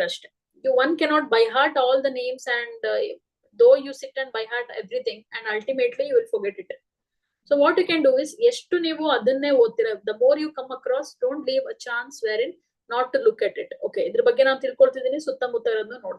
so maybe in future again you might come across the news regarding Pakke Tiger Reserve or Namdafa in the future. Again you recollect, when did I hear this? Which one can I relate to it now? Something else, some other topic. That is how you learn. Okay. So, and moreover, Eagle Nest Wildlife Sanctuary is located in the biodiversity hotspot of Eastern Himalayas. Biodiversity hotspots, we have 4 biodiversity hotspots, wherein Northeast also one of the biodiversity hotspot like Western Ghats. Western Ghats na hotspot anta karitivalla. Ade riti Northeast nu biodiversity hotspot. So alli idide. Ee jagadalli ide Eagle Nest Wildlife Sanctuary, home to over 500 bird species. Exclusively Arunachal Pradesh anta andagane, it is known for birds, especially endemic birds. Illi matra alle matra siguvanta bird species esto ide. Keep that point also in mind. Okay. So this is about Eagle Nest Wildlife Sanctuary. Now we move on to next topic. Hope you got the news regarding the previous one. That is this bird, Bugun laishikla, and the tribe name is Bugun. And the news is regarding the Bugun tribe donated the land to the forest department to protect this bird, conserve this bird. So next is World Air Quality Report. So now ಮುಂಚೆ ನೋಡಿದಂತ report ಯಾವುದು? World Meteorological Organization had published state global climate report anta alva. So ಇನ್ನೊಂದು report ಇದೆ ಇಲ್ಲಿ. This is related to air quality. Adre this is not given by what do you call as some UN organization. Okay. ಆದ್ರೂ ನಾವು ಯಾಕೆ ನೋಡ್ತಾ ಇದೀವಿ ಅಂತ ಅಂದ್ರೆ, when it comes to air pollution in India, the one word that is synonymous, it has become synonymous with air pollution is Delhi. Delhi air pollution, Delhi is air pollution is Delhi ಅನ್ನತರ ನಾವು ಆಗೋಗ್ಬಿಟ್ಟಿದೆ.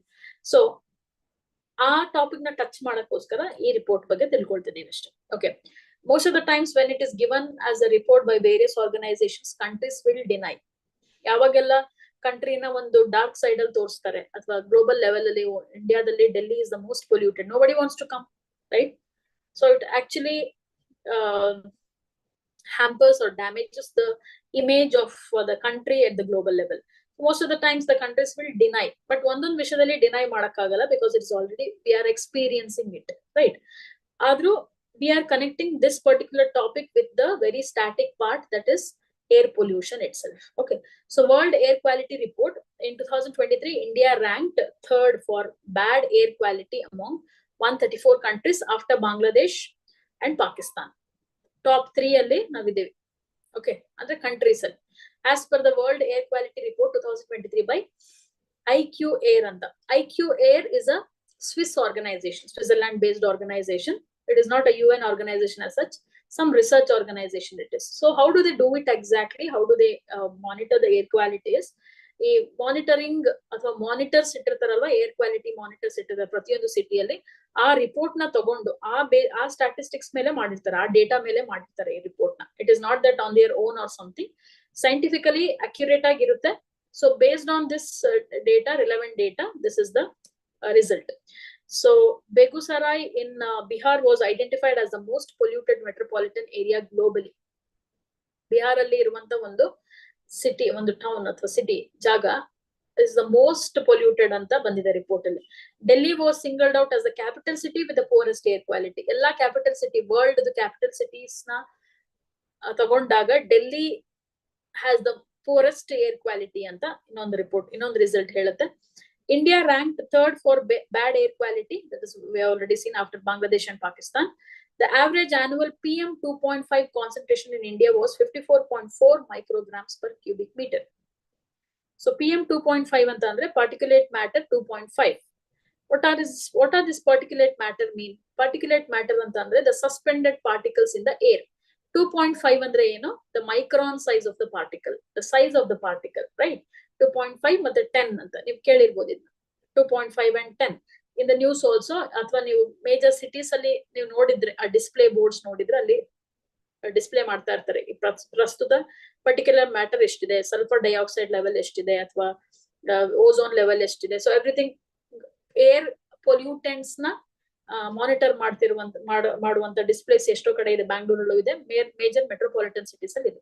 So PM 2.5 ಅಂದ್ರೆ the suspended particles in the air, may be solid particles ಆಗಿರ್ಬೋದು, liquid particles ಆಗಿರ್ಬೋದು, fumes ಆಗಿರ್ಬೋದು, smoke ಆಗಿರ್ಬೋದು, ಅಥವಾ suit burning material ಇಂದ suspend ಆಗಿರ್ಬೋದು, ಅದೆಲ್ಲ ನಮ್ಗೆ ಪಾರ್ಟಿಕ್ಯುಲೇಟ್ ಮ್ಯಾಟರ್ ಕೆಳಗೆ ಬರುತ್ತೆ. ಇದು ಅವರೇಜ್ ಇಂಡಿಯಾದ. So Bangladesh and Pakistan had higher PM 2.5 concentration, ranking worse than India.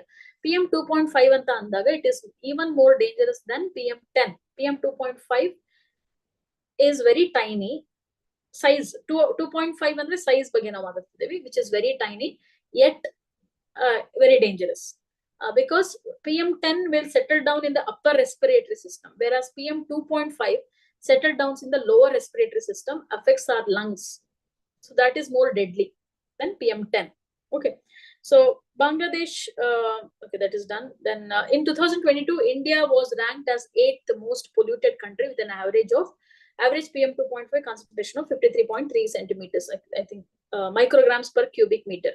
So ಅದು ಆವರೇಜ್ ಏನಾಗ್ತದೆ, ಜಾಸ್ತಿ ಆಗ್ತಾ ಹೋಗ್ತಾ ಇದೆ. ಅಂದ್ರೆ ಎಷ್ಟು ಕಾನ್ಸಂಟ್ರೇಷನ್ ಎಷ್ಟಿದೆ ಅಂತ ಏರ್ ಅಲ್ಲಿ PM 2.5 ಅಂತ ಈ ರಿಪೋರ್ಟ್ ಹೇಳುತ್ತೆ ಅಂತ. Okay, so let's look into this image wherein you will get an idea about it. World's most polluted countries ಅಂತ ನೋಡಿದಾಗ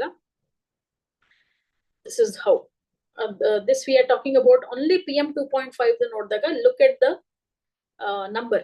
Okay, over the years how it has changed, right? Then we have what do you call as most polluted cities anta bandaga India, Guwahati, Delhi, all 4 top cities ellanu Indiadale ide. First Bihardu, next Assam, Delhi, Ullanpur in India, again we have Lahore, admel Pune New Delhi, Pune India, Saharsa, all these. How many places? I mean top 10 list alli anta nodidaga India the cities e jaasti ಇದೆ, most polluted cities anta bandaga. This is a condition today. So this is according to the report.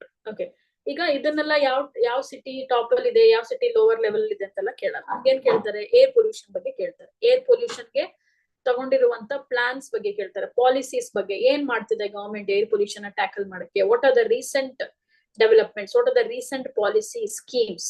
That is what you have to concentrate upon. Air pollution is one of the most favorite topics of UPSC when it comes to mains ಅಲ್ಲಿ ಪ್ರತಿ ವರ್ಷನೂ air pollution ಬಗ್ಗೆ ಕೇಳಿದೆ. ಪ್ರತಿ ವರ್ಷ almost directly or indirectly air pollution is very very important topic for your mains. Prelims ಅಂತ ಬಂದಾಗ ಏನಾಗುತ್ತೆ ಅಂತಂದ್ರೆ they will ask question regarding the schemes and the policies of the government. ಈಗ ಸಫರ್ ಏರ್ ಕ್ವಾಲಿಟಿ ಇಂಡೆಕ್ಸ್ ಆಗಿರ್ಬೋದು, national air quality index ಆಗಿರ್ಬೋದು, ಅಥವಾ national clean air programme monitoring NAMP ಆಗಿರ್ಬೋದು, national clean air programme ಆಗಿರ್ಬೋದು NCAP. ಇದೆಲ್ಲ ಏನು policies, schemes. This is all are old schemes only, still I mean revamped or more budget is allocated and more policies are brought in. So ಇದೆಲ್ಲ air pollution tackle ಮಾಡಕ್ಕೆ ಇರುವಂತ ಒಂದು measures ತಗೊಂಡಿರೋದು government. ಯಾವ್ದೆಲ್ಲ recent ಆಗಿ ಏನೆಲ್ಲ ಇದೆ ಅದನ್ನ ನೀವು ನೋಡ್ಕೋಬೇಕಾಗುತ್ತೆ. Apart from that air pollutants ಯಾವ್ದೆಲ್ಲ ಇಂಡಿಯಾದಲ್ಲಿ, ಅಥವಾ ಏರ್ ಪೊಲ್ಯೂಟೆಂಟ್ಸ್ ಯಾವ್ದಂತ ನಾವು ಕನ್ಸಿಡರ್ ಮಾಡ್ತೀವಿ, which are the major air pollutants. I'll come back to this WHO, but you can have a look at it. So we consider these are the major air pollutants which are considered for the air quality index, right? PM 2.5, PM 10, ozone. We are talking about ground level ozone. There are 2 ozone types, right?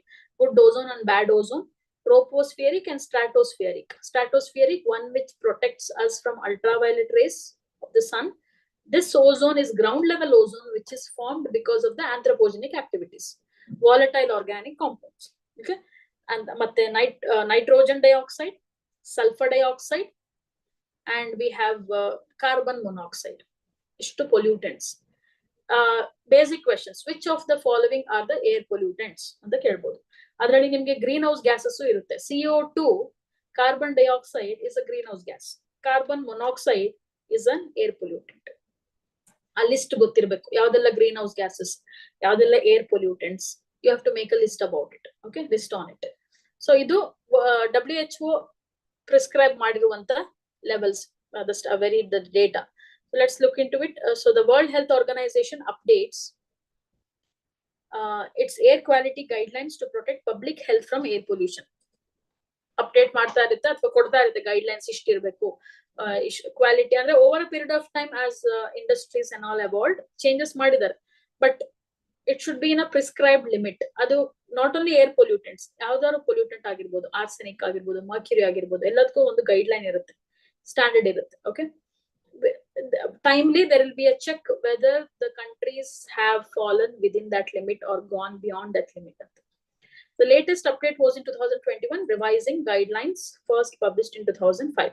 These guidelines address various pollutants like particulate matter, what we have read already, PM 2.5, PM 10, ozone, nitrogen dioxide, sulfur dioxide, and carbon monoxide. Remember the names of the pollutants.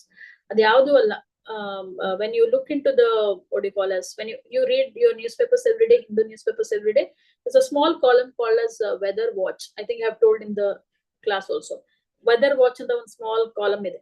ಅಲ್ಲಿ ನೋಡಿದ್ರೆ ನಿಮ್ಗೆ ಪ್ರತಿ ದಿನ ಪ್ರತಿಯೊಂದು ಸಿಟಿದು air quality ಕೊಟ್ಟಿರ್ತಾರೆ. Okay, so this is also image wherein ಇಂಡಿಯಾದು PM 2.5 annual average over the 5 years ಎಲ್ಲಿಗೆ ತಲುಪಿದೆ ಅಂತ. How it has increased over the years.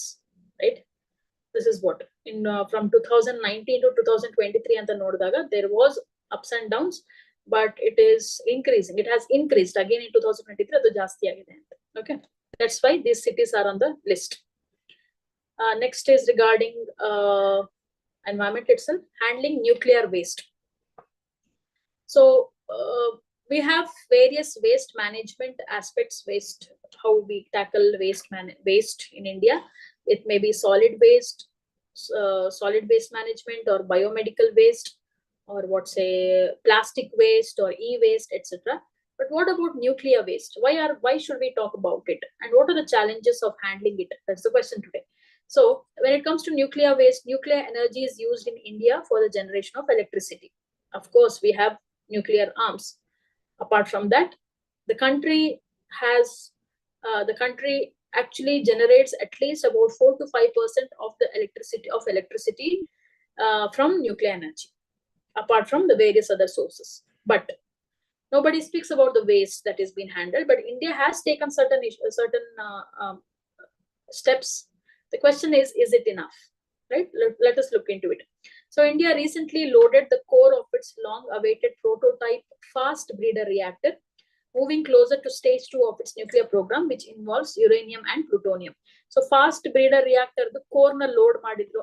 I think if you remember in the last class, I believe we have discussed about it, saying that, what do you call,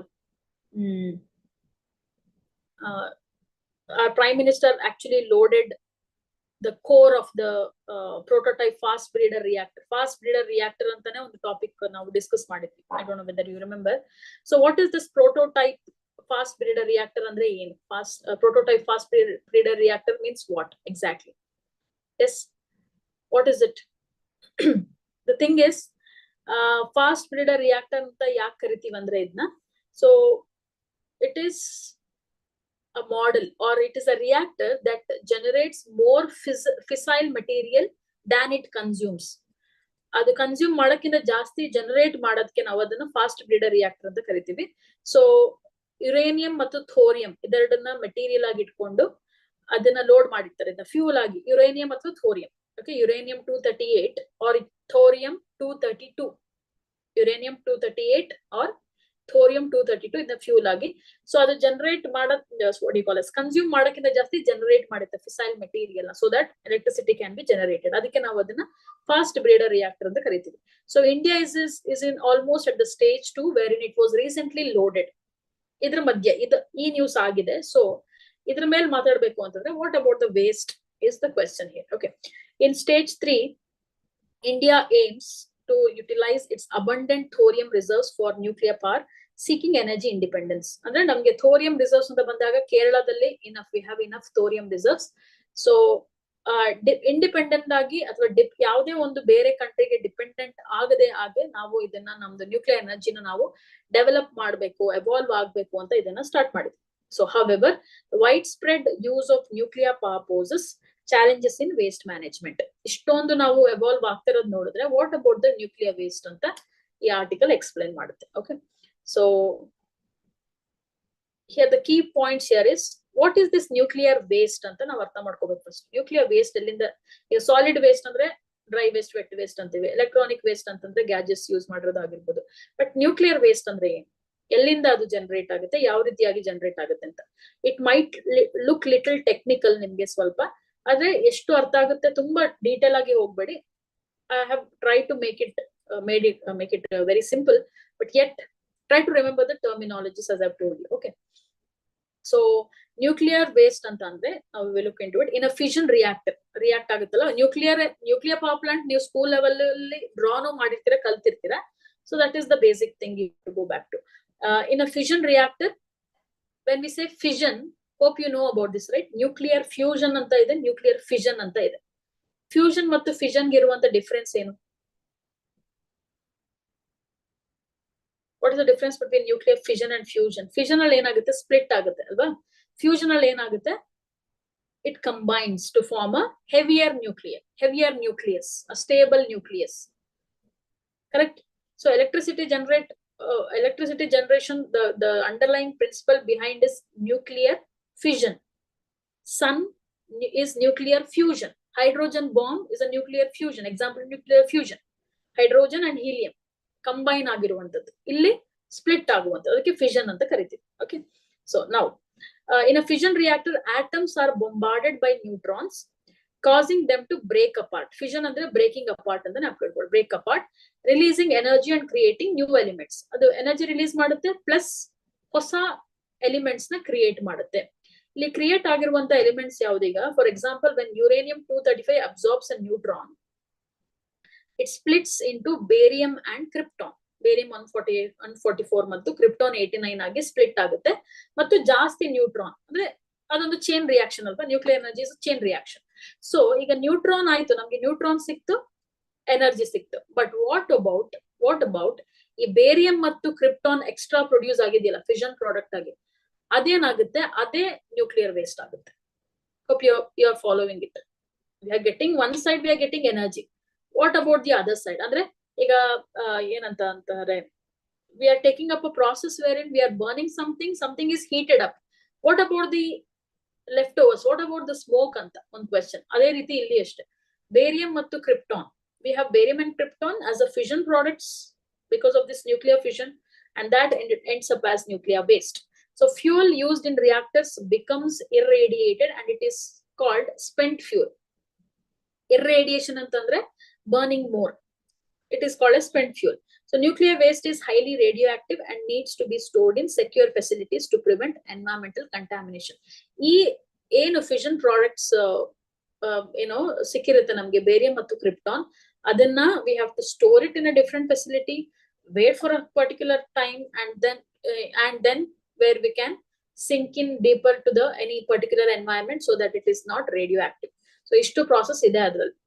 If it is not treated well, it enters as environmental pollutant. This is the concern today. So one side we are becoming more and more reliant when it comes to energy production, but the other side we also have to look into nuclear waste. That is the idea here. So how does India handle the nuclear waste now? ಯಾವ ರೀತಿ ನಾವು handle ಮಾಡ್ತಿದೀವಿ nuclear waste ಇಂಡಿಯಾದಲ್ಲಿ ಅಂತ. So ಇದರಲ್ಲಿ ಎರಡು ವಿಷಯ, again nuclear power plants ಎಲ್ಲೆಲ್ಲಿ ಇದೆ ಅಂತ ಒಂದು ಬೇಸಿಕ್, ಇದನ್ನು ಅಷ್ಟೇ ನಾವು ಸ್ಕೂಲ್ ಲೆವೆಲ್ ಅಥವಾ ಬೇಸಿಕ್ GK ಅಲ್ಲಿ ನಮ್ಗೆ ಗೊತ್ತಿರಬೇಕು, ಎಲ್ಲೆಲ್ಲಿ ನ್ಯೂಕ್ಲಿಯರ್ ಪವರ್ ಪ್ಲಾಂಟ್ಸ್ ಇದೆ, ಅದರದ್ದು ಹೆಸರೇನು, ಯಾವ ಸ್ಟೇಟ್ ಅಲ್ಲಿ ಇದೆ. This is one idea for you, one map for you. We have in Rajasthan, Kota in Rajasthan, Kakrapur in Gujarat, Tarapur in Maharashtra, Kaiga, our very own Karnataka, Kudankulam in Tamil Nadu, and we have Kalpakkam in Tamil Nadu, Narora in Uttar Pradesh. ಇದು under operation, ಇನ್ನು ಎಷ್ಟೋ ಹೊಸದು under process ಅಥವಾ under ಇನ್ನು build ಆಗ್ತಾ ಇದೆ. So ಪ್ರಸ್ತುತ ಇರುವಂತದ್ದು ಇದು ನಮ್ಗೆ. ಓಕೆ, ಸೊ ಆದ್ರೆ ನಾವು ಇಂಡಿಯಾ ಹೇಗೆ ನ್ಯೂಕ್ಲಿಯರ್ ವೇಸ್ಟ್ ನ ಹ್ಯಾಂಡಲ್ ಮಾಡ್ತಾ ಇದೆ ಅಂತ. So India handles nuclear waste through reprocessing plants in Trombay, Tarapur ಮತ್ತು ಕಾಲ್ಪಕ್ಕಂ. ಟ್ರಾಂಬೆಯಲ್ಲೂ ಇದೆ ಇಲ್ಲಿ ಮಹಾರಾಷ್ಟ್ರ ರೀಜನ್ ಅಲ್ಲಿ, ಮತ್ತು ತಾರಾಪುರ್ ಮತ್ತು ಕಾಲ್ಪಕ್ಕಂ ಯಾವುದು ತಮಿಳುನಾಡು ಮತ್ತು ಮಹಾರಾಷ್ಟ್ರದಲ್ಲಿ 2 ರೀಪ್ರೊಸೆಸಿಂಗ್ ಪ್ಲಾಂಟ್ಸ್ ಇದೆ. ರೀಪ್ರೊಸೆಸಿಂಗ್ ಪ್ಲಾಂಟ್ಸ್ ಅಂದ್ರೆ ಏನು, how we are handling the nuclear waste, ಇದು 2 ಜಾಗದಲ್ಲಿ ಸದ್ಯಕ್ಕೆ at least we have it. So the Trombay plant reprocesses means in order to what do you call as extract these leftovers, the nuclear waste, and store it in the container and then release later after certain time. Okay, reprocess 50 tons of spent fuel per year to produce plutonium for stage 2 reactors and nuclear weapons. Store ಮಾಡಿ ನಂತರ ಅದನ್ನ ರೀಪ್ರೊಸೆಸ್ ಮಾಡಿ ಪುನಃ use ಮಾಡಬಹುದು. So ಏನು processing plant ಎಲ್ಲಿದೆ ನಮಗೆ, ಟ್ರಾಂಬೆ, ತಾರಾಪುರ್ ಮತ್ತು ಕಾಲ್ಪಕ್ಕಂ ಅಲ್ಲಿ. Keep that in mind. Okay, these are all nuclear power plants. These are our reprocessing plants. So one Tarapur facility used to reprocess 100 tons of new fuel annually from pressurized heavy water reactors, while another commissioned in 2011 had the same capacity. The Kalpakkam facility also processed 100 tons of fuel early. The report mentioned that Tarapur and Kalpakkam plants operate at around 15% capacity on an average. So as of now, they have the capacity to handle ishtu. Adre this is not enough. As we are ಯಾಕೆ article ಇತ್ತು news ಅಲ್ಲಿ ಅಂತಂದ್ರೆ, as we are moving to the stage 3 ಅಲ್ಲಿ we are going to handle more. We are having abundant thorium reserves. ಅದನ್ನ ನಾವು improvise ಮಾಡೋ time ಅಲ್ಲಿ we should be having enough reprocessing plants ಅಂತ ಆರ್ಟಿಕಲ್ ಇದೆ. Okay, so the takeaway from here is, what is nuclear energy, what is nuclear waste, which are the nuclear power plants, fast breeder reactor, or basic, what is nuclear fission and what is nuclear fusion. Okay, these are the things. So one news, last news I'll take up, places in news ಅಂತ consider ಮಾಡಬಹುದು. Tripura was recently in news. Sabroom ಅಂತ ಹೆಸರು, ಜಾಗದ ಹೆಸರು Sabroom. So Prime Minister Modi virtually opens integrated check post on Tripura Bangladesh border. ಇದನ್ನ ಯಾಕೆ places in news ಅಂತ consider ಮಾಡ್ತೀವಿ ಅಂದ್ರೆ, when it comes to the borders, strategic borders, you should be able to locate where these places are. Okay, the name of the place is Sabroom. The news is regarding Prime Minister Narendra Modi inaugurated developmental projects in Tripura virtually totaling rupees 8,534.02 crores. Among these projects was the inauguration of Tripura's second integrated check post in Sabroom, located at the state's southernmost tip bordering Bangladesh. ಅಂದ್ರೆ ತ್ರಿಪುರಾದಲ್ಲಿ ಜಾಗ ಎಲ್ಲಿದೆ ಅಂತ ಗೊತ್ತಿದ್ರೆ ಸಾಕು, ಒಂದು check post ಇದೆ Bangladesh border ಅಲ್ಲಿ, Tripura, wherein Tripura borders Bangladesh. ಆ ಜಾಗದಲ್ಲಿ foundation stone was laid long back in 2021. As of now, the land port ಇಲ್ಲಿ ಏನೆಲ್ಲ ಫೆಸಿಲಿಟೀಸ್ ತರ್ತಾರೆ ಅಂತಂದ್ರೆ, cargo administrative building, fire station building, passenger terminal building, warehouse, pump house ಏನೆಲ್ಲ ಇದೆ ಇದೆಲ್ಲ basics of the news. But let us focus on the place. Let us map the place wherein we'll get a better idea about it. You can locate first Sabroom here, the southernmost tip of Tripura. You can also have a look at various states here, northeastern states, and you can also look into it wherein which all the other states are bordering in this map. Okay, Sabroom, I hope you got the idea. It's the southernmost tip of Tripura, which borders Bangladesh. There we are having check post. Now the basic question comes to, which are the states or the union territories, anything that share boundaries with Bangladesh. We have only states here as of now. So when it comes to that, you can have a look at it. We have West Bengal, right? You can see West Bengal. I think the largest area that shades with the Bangladesh. Then we have Assam, some part here. Meghalaya also.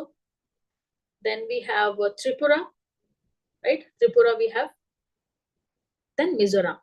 So exception ಆದ್ರೂ ಜ್ಞಾಪಕ ಇಟ್ಕೊಳ್ಳಿ, ಅಥವಾ ಯಾವ್ದು ಆಗುತ್ತೆ border ಆಗುತ್ತೆ ಅಂತ ಜ್ಞಾಪಕ ಇಟ್ಕೋಬಹುದು. Arunachal, Nagaland, Manipur do not border Bangladesh. Rather, if you can remember like this, West Bengal, Meghalaya, Assam, Tripura, Mizoram.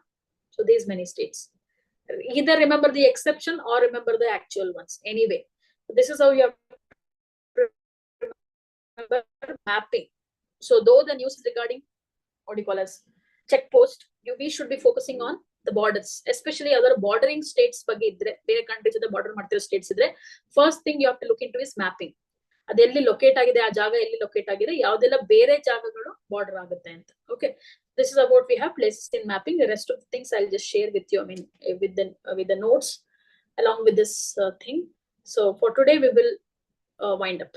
Okay, we'll call it a day. And thank you so much for being silent throughout the session, not reacting, not responding. It's okay, but make sure that whatever I've told you to look into it, learn that, right? And try to be more interactive in the upcoming class. Okay, so shall we wind the session for today?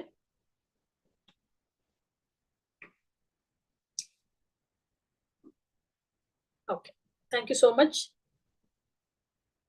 and take care. We'll see you in the next class.